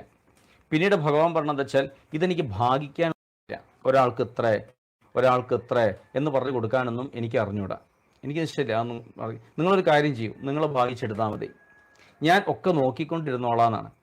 അതായത് സാക്ഷിയായിട്ട് ഇരുന്നോളാൻ അർത്ഥം. അപ്പോൾ സർവ്വസാക്ഷിയാണ് ഭഗവാൻ. ഇതൊന്നും പറഞ്ഞ് ഈ അസുരന്മാർ കൂട്ടാക്കിയില്ല, കാരണം അവർക്ക് മനസ്സിലായില്ല. ഒടുക്കം സൂത്രത്തിൽ ഭഗവാൻ ആ അമൃത കലശം സ്വന്തം കയ്യിലാക്കി. എന്നിട്ട് അസുരന്മാരോട് പറഞ്ഞു, നിങ്ങളൊരു ഭാഗത്തിരിക്കൂ. ഒരു ഭാഗത്തിരുത്തി ഏവരോടും പറഞ്ഞു കണ്ണടയ്ക്കൂ. അപ്പോൾ എല്ലാവരും കണ്ണടച്ചു. ഇനി ഞാൻ പറയാണ്ട് ആരും കണ്ണ് തുറക്കരുത്. ഇല്ല, തുറക്കില്ല എന്നായി. ദേവന്മാരെ വേറൊരു ഭാഗത്തിരുത്തി. ഈ അമൃത് ദേവന്മാർക്ക് കൊടുത്തു. അസുരന്മാരുടെ ഇടയിലൂടെ പാദസ്വരം കിലുക്കിക്കൊണ്ട് നടന്നു. അപ്പോൾ ഇവരെന്താ വിചാരിച്ചത്? ഈ വരവിൽ കിട്ടിയില്ല, അടുത്ത വരവിൽ കിട്ടുമെന്ന് വിചാരിച്ചു. അതിനിടയിൽ ഒരാൾക്ക് മാത്രം ഒരു സംശയം തോന്നി. സ്വർഭാനു എന്നാണ് ആ അസുരൻ്റെ പേര്. കണ്ണ് തുറക്കാൻ പാടില്ല എന്ന് പറഞ്ഞിട്ടുണ്ട്. ഇവൻ എന്ത് ചെയ്തു വെച്ചാൽ പതുക്കെ കണ്ണങ്ങോട്ട് തുറന്നു നോക്കി. അപ്പോൾ കാണുന്നെന്താ? മുമ്പിൽ ദേവന്മാർ അമൃത് ഭുജിക്കുന്നുണ്ട്, ഇവിടെ അസുരന്മാർ വിഡ്ഢികളായിട്ട് ഇവിടെ ഇങ്ങനെ ഇരിക്കുന്നുണ്ട്. അടുത്തിരിക്കുന്നവരെ തട്ടി വിളിച്ചു, ഇവൾ മഹാകള്ളി, നമ്മളെ പറ്റിച്ചിരിക്കുകയാണ്, കണ്ണു തുറക്കൂ. അവർ കണ്ണു തുറക്കാൻ കൂട്ടാക്കിയില്ല. ഒടുക്കം ഈ സ്വർഭാനു ഈ അസുരന്മാരുടെ കൂട്ടത്തിൽ നിന്ന് എഴുന്നേറ്റു, ഒരൊറ്റ ചാട്ടം അങ്ങോട്ട് ചാടി. എവിടേക്കാ? ഈ ദേവന്മാരുടെ പന്തിയിലേക്ക് ഒരൊറ്റ ചാട്ടം. അവിടെ ഈ സൂര്യനും ചന്ദ്രനും ലേശം വിട്ടിരിക്കുന്നുണ്ട്. അവരുടെ ഇടയിൽ പോയിട്ട് അങ്ങോട്ട് ഇരുന്നു. ഈ സൂര്യൻ്റെയും ചന്ദ്രൻ്റെയും ഇടയിൽ പോയിട്ട് അങ്ങോട്ട് ഇരുന്നു. അങ്ങനെ ഈ അമൃത് വിളമ്പി ഈ സ്വർഭാനുവിന് ചന്ദ്രന് അമൃത് കൊടുത്തു. ഇപ്പുറത്തിരുന്നതായ ആ സ്വർഭാനുവിന് അമൃത് കൊടുത്തു. ഇതാ സൂര്യന് അമൃത് കൊടുത്തു. ഇവിടെ ഇവനൊരു വികടത്വം കാണിച്ചു. ഒരു പന്തിയിൽ ഇരിക്കുമ്പോൾ അവിടുത്തെ സമ്പ്രദായം കാണിക്കണ്ടേ? അതുണ്ടായില്ല. ഈ അമൃത് കിട്ടിയ ഉടനെ ഒരൊറ്റ കഴിക്കല. അപ്പോൾ മനസ്സിലായി, ഇത് കൂട്ടത്തിൽപ്പെട്ട ആളല്ല, ദേവന്റെ വേഷം കെട്ടി വന്നതാണെങ്കിലും ഇവൻ ദേവനല്ല. മുൻപൊരു ദിവസം സൂചിപ്പിച്ചു, ആചാരം കൊണ്ട് കുലത്തെ മനസ്സിലാക്കാം. എന്തൊക്കെ വേഷം കെട്ടിക്കഴിഞ്ഞാലും ഉള്ളിൻ്റെ ഉള്ളിലുള്ള സംസ്കാരം അത്ര എളുപ്പത്തിലൊന്നും ആരുടെ ഉള്ളൊന്നും പോവില്ല. അപ്പോൾ വേണ്ട എന്താ? നാം അതിനെ അംഗീകരിച്ചുകൊണ്ട് സംസ്കാര ശുദ്ധി വരുത്താനാണ് നാം ഓരോരുത്തരും പ്രയത്നിക്കേണ്ടത്. ശ്രദ്ധിക്കണേ, ഓരോരുത്തരുടെ ഭാഗത്തുനിന്നുള്ള പ്രയത്നം അങ്ങനെ ആവണം, സംസ്കാര ശുദ്ധി വരുത്താനായിരിക്കണം. അതിനു വേണ്ടിയിട്ടാണ് ഈ പറഞ്ഞതൊക്കെ നാം ചെയ്യുന്നത്. ശ്രദ്ധിക്കുക. ഇവിടെ മോഹിനി ദേവി എന്ത് ചെയ്തു വെച്ചാൽ പെട്ടെന്ന് രൂപം അങ്ങോട്ട് മാറ്റി, കയ്യിൽ ചക്രം വന്നു. ആ ചക്രം കൊണ്ട് സ്വർഭാനുവിനെ അങ്ങോട്ട് അറുത്തു. 2 കഷ്ണമായിട്ട് മാറി. പക്ഷേ ഈ അമൃത് അകത്ത് കയറിയുകൊണ്ട് ജീവൻ പോയില്ല എന്ന്. അപ്പോൾ ജീവനുള്ള 2 കഷ്ണങ്ങളായിട്ട് മാറി. ഭഗവാൻ അവന് 2 തമോഗ്രഹങ്ങളാക്കിയിട്ട് മാറ്റി. രാഹു കേതു എന്ന പേരിൽ അവിടെ അങ്ങോട്ട് സ്ഥാപിച്ചു. സൂര്യേന്ദ്രന്മാരെ കണ്ടുകൂടാ ഇവർക്ക്. സൂര്യനോ ചന്ദ്രനോ എങ്ങാനും അടുത്ത് വന്ന സൂര്യൻ വന്ന സൂര്യനെ പിടിക്കും, ചന്ദ്രൻ വന്ന ചന്ദ്രനെ പിടിക്കും. അപ്പോൾ പിടിക്കുക എന്നുള്ള സംസ്കൃതത്തിൽ പറയുമ്പോൾ ഗ്രഹിക്കുക എന്ന് പറയും. അപ്പോൾ സൂര്യനെ പിടിക്കുക സൂര്യഗ്രഹണം, ചന്ദ്രനെ പിടിക്കുക ചന്ദ്രഗ്രഹണം. ഇവിടെ അമൃത സേവിച്ച ദേവന്മാർ പൂർവാധികം ബലമുള്ളവരായിട്ട് തീർന്നു. അവർ അസുരന്മാരായിട്ട് യുദ്ധം ചെയ്തു. അങ്ങനെ അസുരന്മാരെ അവർ തോൽപ്പിച്ചു, ഒട്ടിച്ചു വിട്ടു കടന്ന്. പക്ഷേ അധികകാലം സ്വസ്ഥമായിട്ട് ഇരിക്കാൻ ഈ ദേവന്മാർക്ക് പറ്റിയിട്ടില്ല എന്നുള്ളതാണ് സത്യം. പിന്നീട് കുറച്ചു കാലം കഴിഞ്ഞപ്പോഴോ അസുരന്മാരുടെ രാജാവായിരിക്കുന്ന മഹാബലി, അസുര ചക്രവർത്തി, അദ്ദേഹം ശുക്രാചാര്യരെ വേണ്ട രീതിയിൽ സന്തോഷിപ്പിച്ച് ശുക്രാചാര്യരിൽ നിന്ന് ദിവ്യമായിട്ടുള്ള രഥവും ദിവ്യ ആയുധങ്ങളൊക്കെ കരസ്ഥാക്കി. അങ്ങനെതാ വീണ്ടും യുദ്ധത്തിന് പോയി. ആരോടാ? ഈ ദേവേന്ദ്രനോട് യുദ്ധത്തിനായിട്ട് അങ്ങോട്ട് പോയി. ആ യുദ്ധത്തിൽ ദേവന്മാർക്ക് സർവ്വ പരാജയമാണ് ഉണ്ടായത്. ഈ 2ാമത്തെ യുദ്ധത്തിൽ അവർക്ക് പരാജയം ഉണ്ടായി. അവർ എവിടെയോ പോയിട്ട് ഒളിച്ചു എന്നൊക്കെയാണ് കഥ. ഈ ഇടക്കാലത്ത് ദേവർഷിയായിരിക്കുന്ന ശ്രീ നാരദര് കൈലാസത്തിലേക്ക് പോയി. കൈലാസത്തിൽ പോയിട്ട് മഹാദേവരോട് പറഞ്ഞു, മഹാദേവരെ, അങ്ങ് വിശേഷങ്ങളൊക്കെ അറിഞ്ഞിട്ടുണ്ടോ? എന്ത് വിശേഷം? പാലാഴിമഥനം. ഞാൻ അറിഞ്ഞു, ഞാൻ അവിടെ പോയിരുന്നു. എന്നിട്ടെന്താ? കുറച്ച് വിഷം കഴിക്കാൻ കിട്ടി, അതും കഴിച്ച് ഞാൻ മിണ്ടാണ്ട് ഇവിടെ വന്നു. അല്ല, അതിന് ശേഷമുള്ള വല്ലതും അങ്ങേക്ക് അറിയുമെന്ന് ചോദിച്ചു. എന്താ അതിന് ശേഷമുള്ളത്? എന്നാ അതല്ലേ കാണേണ്ടത്. ആ ഭഗവാൻ ഒരു സ്ത്രീവേഷം കെട്ടിയിട്ടുണ്ട് മോഹിനിയായിട്ട്. എന്തൊരു ഭംഗിയാണെന്നറിയോ. അവിടെ വെച്ച് ആ മോഹിനി സൗന്ദര്യം മുഴുവൻ വർണ്ണിച്ചാണ്ട് കേൾപ്പിച്ചെടുത്തു നാരദ മഹർഷി. സ്വതവേ സ്ത്രീ സൗന്ദര്യം വർണ്ണിക്കാത്ത ആളാണ് നാരദര്. അപ്പോൾ നാരദരുടെ ഉള്ളിൽ നിന്ന് ഇങ്ങനൊരു സൗന്ദര്യവർണ്ണന ഉണ്ടായിട്ടുണ്ടെങ്കിൽ അതിൻ്റെ പുറകിൽ മറ്റെന്തോ ആണ് എന്ന് നന്നായിട്ടറിയാം. അത് എന്താണ് എന്ന് ലോകത്തിന് കാണിച്ചു കൊടുക്കണം. ആ ഉത്തരവാദിത്വം തനിക്കുണ്ട്. അല്ലെങ്കിൽ നാളത്തെ സമൂഹം ചിലപ്പോൾ വഴി തെറ്റിക്കൂടായില്ല. അതിനായിട്ട് അതാ ഒരുങ്ങി പുറപ്പെട്ടു.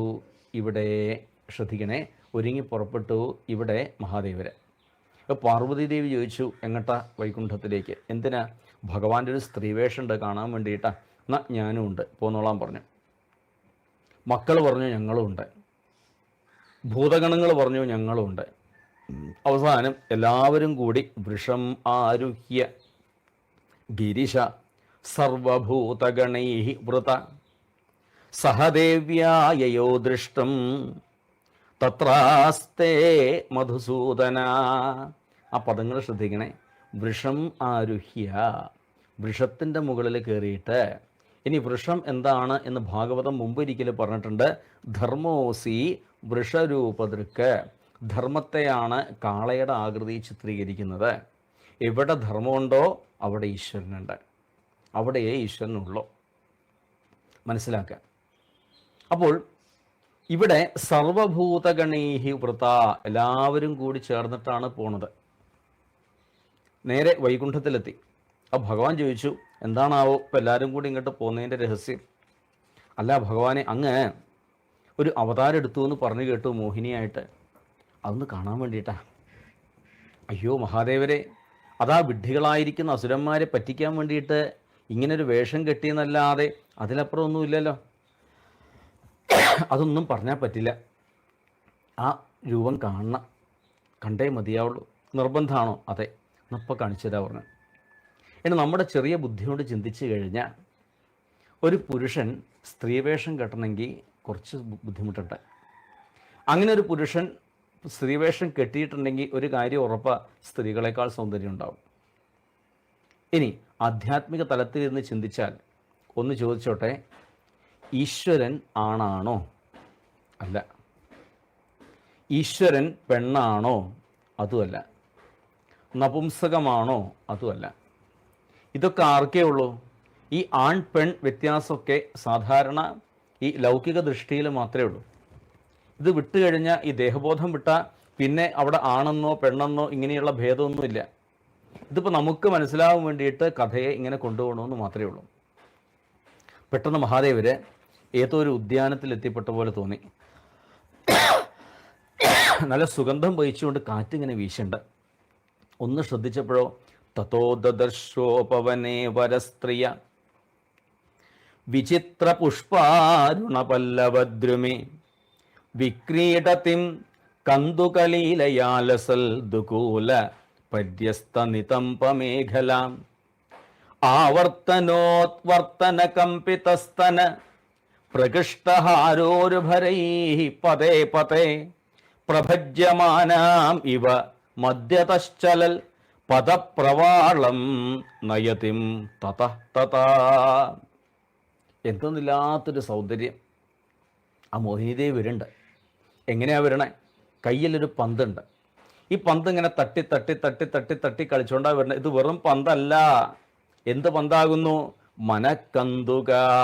ഓരോരുത്തരുടെയും മനസ്സാകുന്ന പന്തിനെയാണ് ഇതാ ഇങ്ങനെ തട്ടി തട്ടി തട്ടി തട്ടി തട്ടി കളിച്ചുകൊണ്ട് വരുന്നത്. മഹാദേവരുടെ അടുത്തെത്തിയപ്പോൾ ആ പന്തം കണ്ട് തെന്നി മാറി. ആ പന്ത് എടുത്തു കൊടുക്കാം എന്ന ഭാവത്തിൽ മഹാദേവര് ഒന്ന് അടുത്തേക്ക് അങ്ങോട്ട് നീങ്ങിയത്രേ. അപ്പോഴാണ് കാണുന്നത്, ആരെ കാണുന്നത്? ഈ പരമേശ്വരനെ കാണുന്നത് മോഹിനിദേവി. ഒരു നാണം അങ്ങോട്ട് ഭാവിച്ചു. ഒരു നാണം ഭാവിച്ച് ഒന്ന് ഓടി, ദൂരത്തേക്ക് ഓടി. മഹാദേവർ പുറകെ ഓടി. ഒന്നുകൂടെ ഓടിയിട്ട് മോഹിനിദേവി അതാ വീണ്ടും ഇതേപോലെ നാണിച്ച് തലയും താഴ്ത്തിക്കൊണ്ട് നിന്നു. അപ്പം എന്താ ഈ മോഹിനിദേവി ഈ നാണം ഭാവിക്കാൻ കാരണം? ഭക്തർ സ്മരിക്കാറുണ്ട്, ഇവിടത്തേക്കാൾ സൗന്ദര്യം അവിടെയുണ്ടോ എന്ന് സംശയം തോന്നുകയാണത്രേ. എന്താ താൻ ഒരു വേഷം കെട്ടാ അല്ലേ, വേഷം കെട്ടിയിട്ടാണ് മോഹിനിയായിട്ട് വന്നത്. എന്നാൽ അവിടെ ഒരു വേഷം കെട്ടുമില്ല, യഥാർത്ഥ രൂപമാണത്. എന്നാൽ ആ രൂപമാണെങ്കിലോ അറിയാലോ, പറയാണ്ടിരിക്കുക ഭേദം. ആ രൂപം എന്താ, ജട കെട്ടിയിട്ടുണ്ട്. അതിൻ്റെ മുകളിൽ നിന്ന് ഭൂന്നും പറഞ്ഞ് ഗംഗ പുറത്തേക്ക് ചാടുന്നുണ്ട്. ചന്ദ്രക്കല കാണാൻ സാധിക്കുന്നുണ്ട്. കണ്ണുകളാണിച്ച 3 2 അല്ല 3 ഈ കണ്ണുകൾ. ചിതാഭസ്മം ദേഹമാസകലം ഒരട്ടം പോലും ഒഴിവില്ലാതെ ഈ ചിതാഭസ്മം ദേഹമാസകലം വാരി തേച്ചിട്ടുണ്ട്. തൃശൂലം കയ്യിൽ പിടിച്ചിട്ടുണ്ട്. ഉടുത്തിരിക്കുന്നത് പുലിത്തോലാണ്. കഴുത്തിലും കയ്യിലൊക്കെ തൂങ്ങി തൂങ്ങി തൂങ്ങി കിടക്കുന്നുണ്ട്. ആരാ? 2 നാവുള്ള ഓരോരുത്തരെന്ന സർപ്പങ്ങൾ അനവധി കഴുത്തിലൊക്കെ തൂങ്ങി ഇങ്ങനെ കിടക്കുന്നുണ്ട്. അപ്പോൾ വേഷം ഇതാണെങ്കിലും ആ സത്യസ്വരൂപനെ വിളിക്കുന്നൊരു പേരുണ്ട്, സുന്ദരേശ്വരൻ, ജഗത് സുന്ദരൻ. അപ്പോൾ ഈ ബ്രഹ്മാണ്ടത്തിലെ ഏറ്റവും വലിയ സുന്ദരൻ ആരാണ് എന്ന് ചോദിച്ചു കഴിഞ്ഞാൽ ആ കൈലാസനാഥന. സത്യത്തിൽ ആ കൈലാസനാഥനോളം സൗന്ദര്യം വേറെ ആർക്കും ഇല്ലത്രേ. അപ്പോൾ തന്നേക്കാൾ സൗന്ദര്യം ഉണ്ടോ എന്ന ആ ഭാവത്തിൽ നാണിച്ച് തലയും താഴ്ത്തി ഓടി. ആ മഹാദേവർക്ക് തോന്നി തന്നെ കളിപ്പിക്കാൻ മാത്രം ഇതാരാ, പിടിച്ചിട്ട് ബാക്കി കാര്യം. ഓട്ടിപ്പോയിട്ട് ഒറ്റപ്പിടുത്തം പിടിച്ചു. നല്ലോണം കണ്ണു തുറന്നു നോക്കി. ആരെയപ്പം താൻ പിടിച്ചത്? സശംഖചക്രം, സകിരീടകുണ്ടലം, സപീതവസ്ത്രം, സരസീരുഹേക്ഷണം, സഹാരവക്ഷസ്ഥലശോഭികൗസ്തുഭം, നമാമി വിഷ്ണും ശിരസാ ചതുർഭുജം. 4 കൈകളോടുകൂടി ശോഭിക്കണ സാക്ഷാൽ നാരായണസ്വാമി, സാക്ഷാൽ ഭഗവാൻ. ഇതാണ് സത്യം എന്ന് ലോകത്തിന് കാണിച്ചു കൊടുത്ത ആളാണ് ഭഗവാൻ ശ്രീശങ്കരൻ. ഈ കഥയുടെ പേര് തന്നെ ശങ്കരമോഹനം എന്നാണ്. ആരാണോ ഈ കഥ ശ്രദ്ധയോടുകൂടിയിട്ട് കേൾക്കുന്നത് അവരുടെ ഉള്ളിൽ നിന്ന് സമസ്ത കാമനകളും ഇല്ലാതായിത്തീരും എന്ന് പറഞ്ഞുകൊണ്ടാണ് ഈ പ്രകരണം ഇവിടെ സമാപിക്കുന്നത്. ഇനി വാമനാവതാരം, മത്സ്യാവതാരം, ഇതൊക്കെയാണ് നമുക്ക് കേൾക്കാനുള്ളത്. ആ ഭാഗം നമുക്ക് നാളെ കേൾക്കാം. ഒപ്പം പാലാഴി മധുരത്തിൻ്റെ ചെറിയൊരു ആശയം കൂടി മനസ്സിലാക്കാനുണ്ട്. അതും നമുക്ക് നാളെ ആരംഭത്തിൽ നോക്കിയിട്ട് വാമനാവതാരത്തിലേക്ക് നമുക്ക് പ്രവേശിക്കാവുന്നതാണ്. വളരെ വളരെ ശ്രദ്ധയോടുകൂടിയിട്ട് ശ്രീമദ് ഭാഗവതം, ഭാഗവത സുധ ആസ്വദിച്ചു കൊണ്ടിരിക്കുന്ന ഹേ ഭാഗവത പ്രേമികളെ ഏവരെയും ഈ ഉള്ളവൻ നിങ്ങളുടെ ശ്രദ്ധയുടെ മുമ്പിൽ ഒരിക്കൽ കൂടി നമസ്കരിക്കുകയാണ്. ഏവർക്കും ആയുരാരോഗ്യ സൗഖ്യം ഭഗവാൻ അനുഗ്രഹിച്ചു നൽകട്ടെ എന്ന് പ്രാർത്ഥിക്കുന്നു.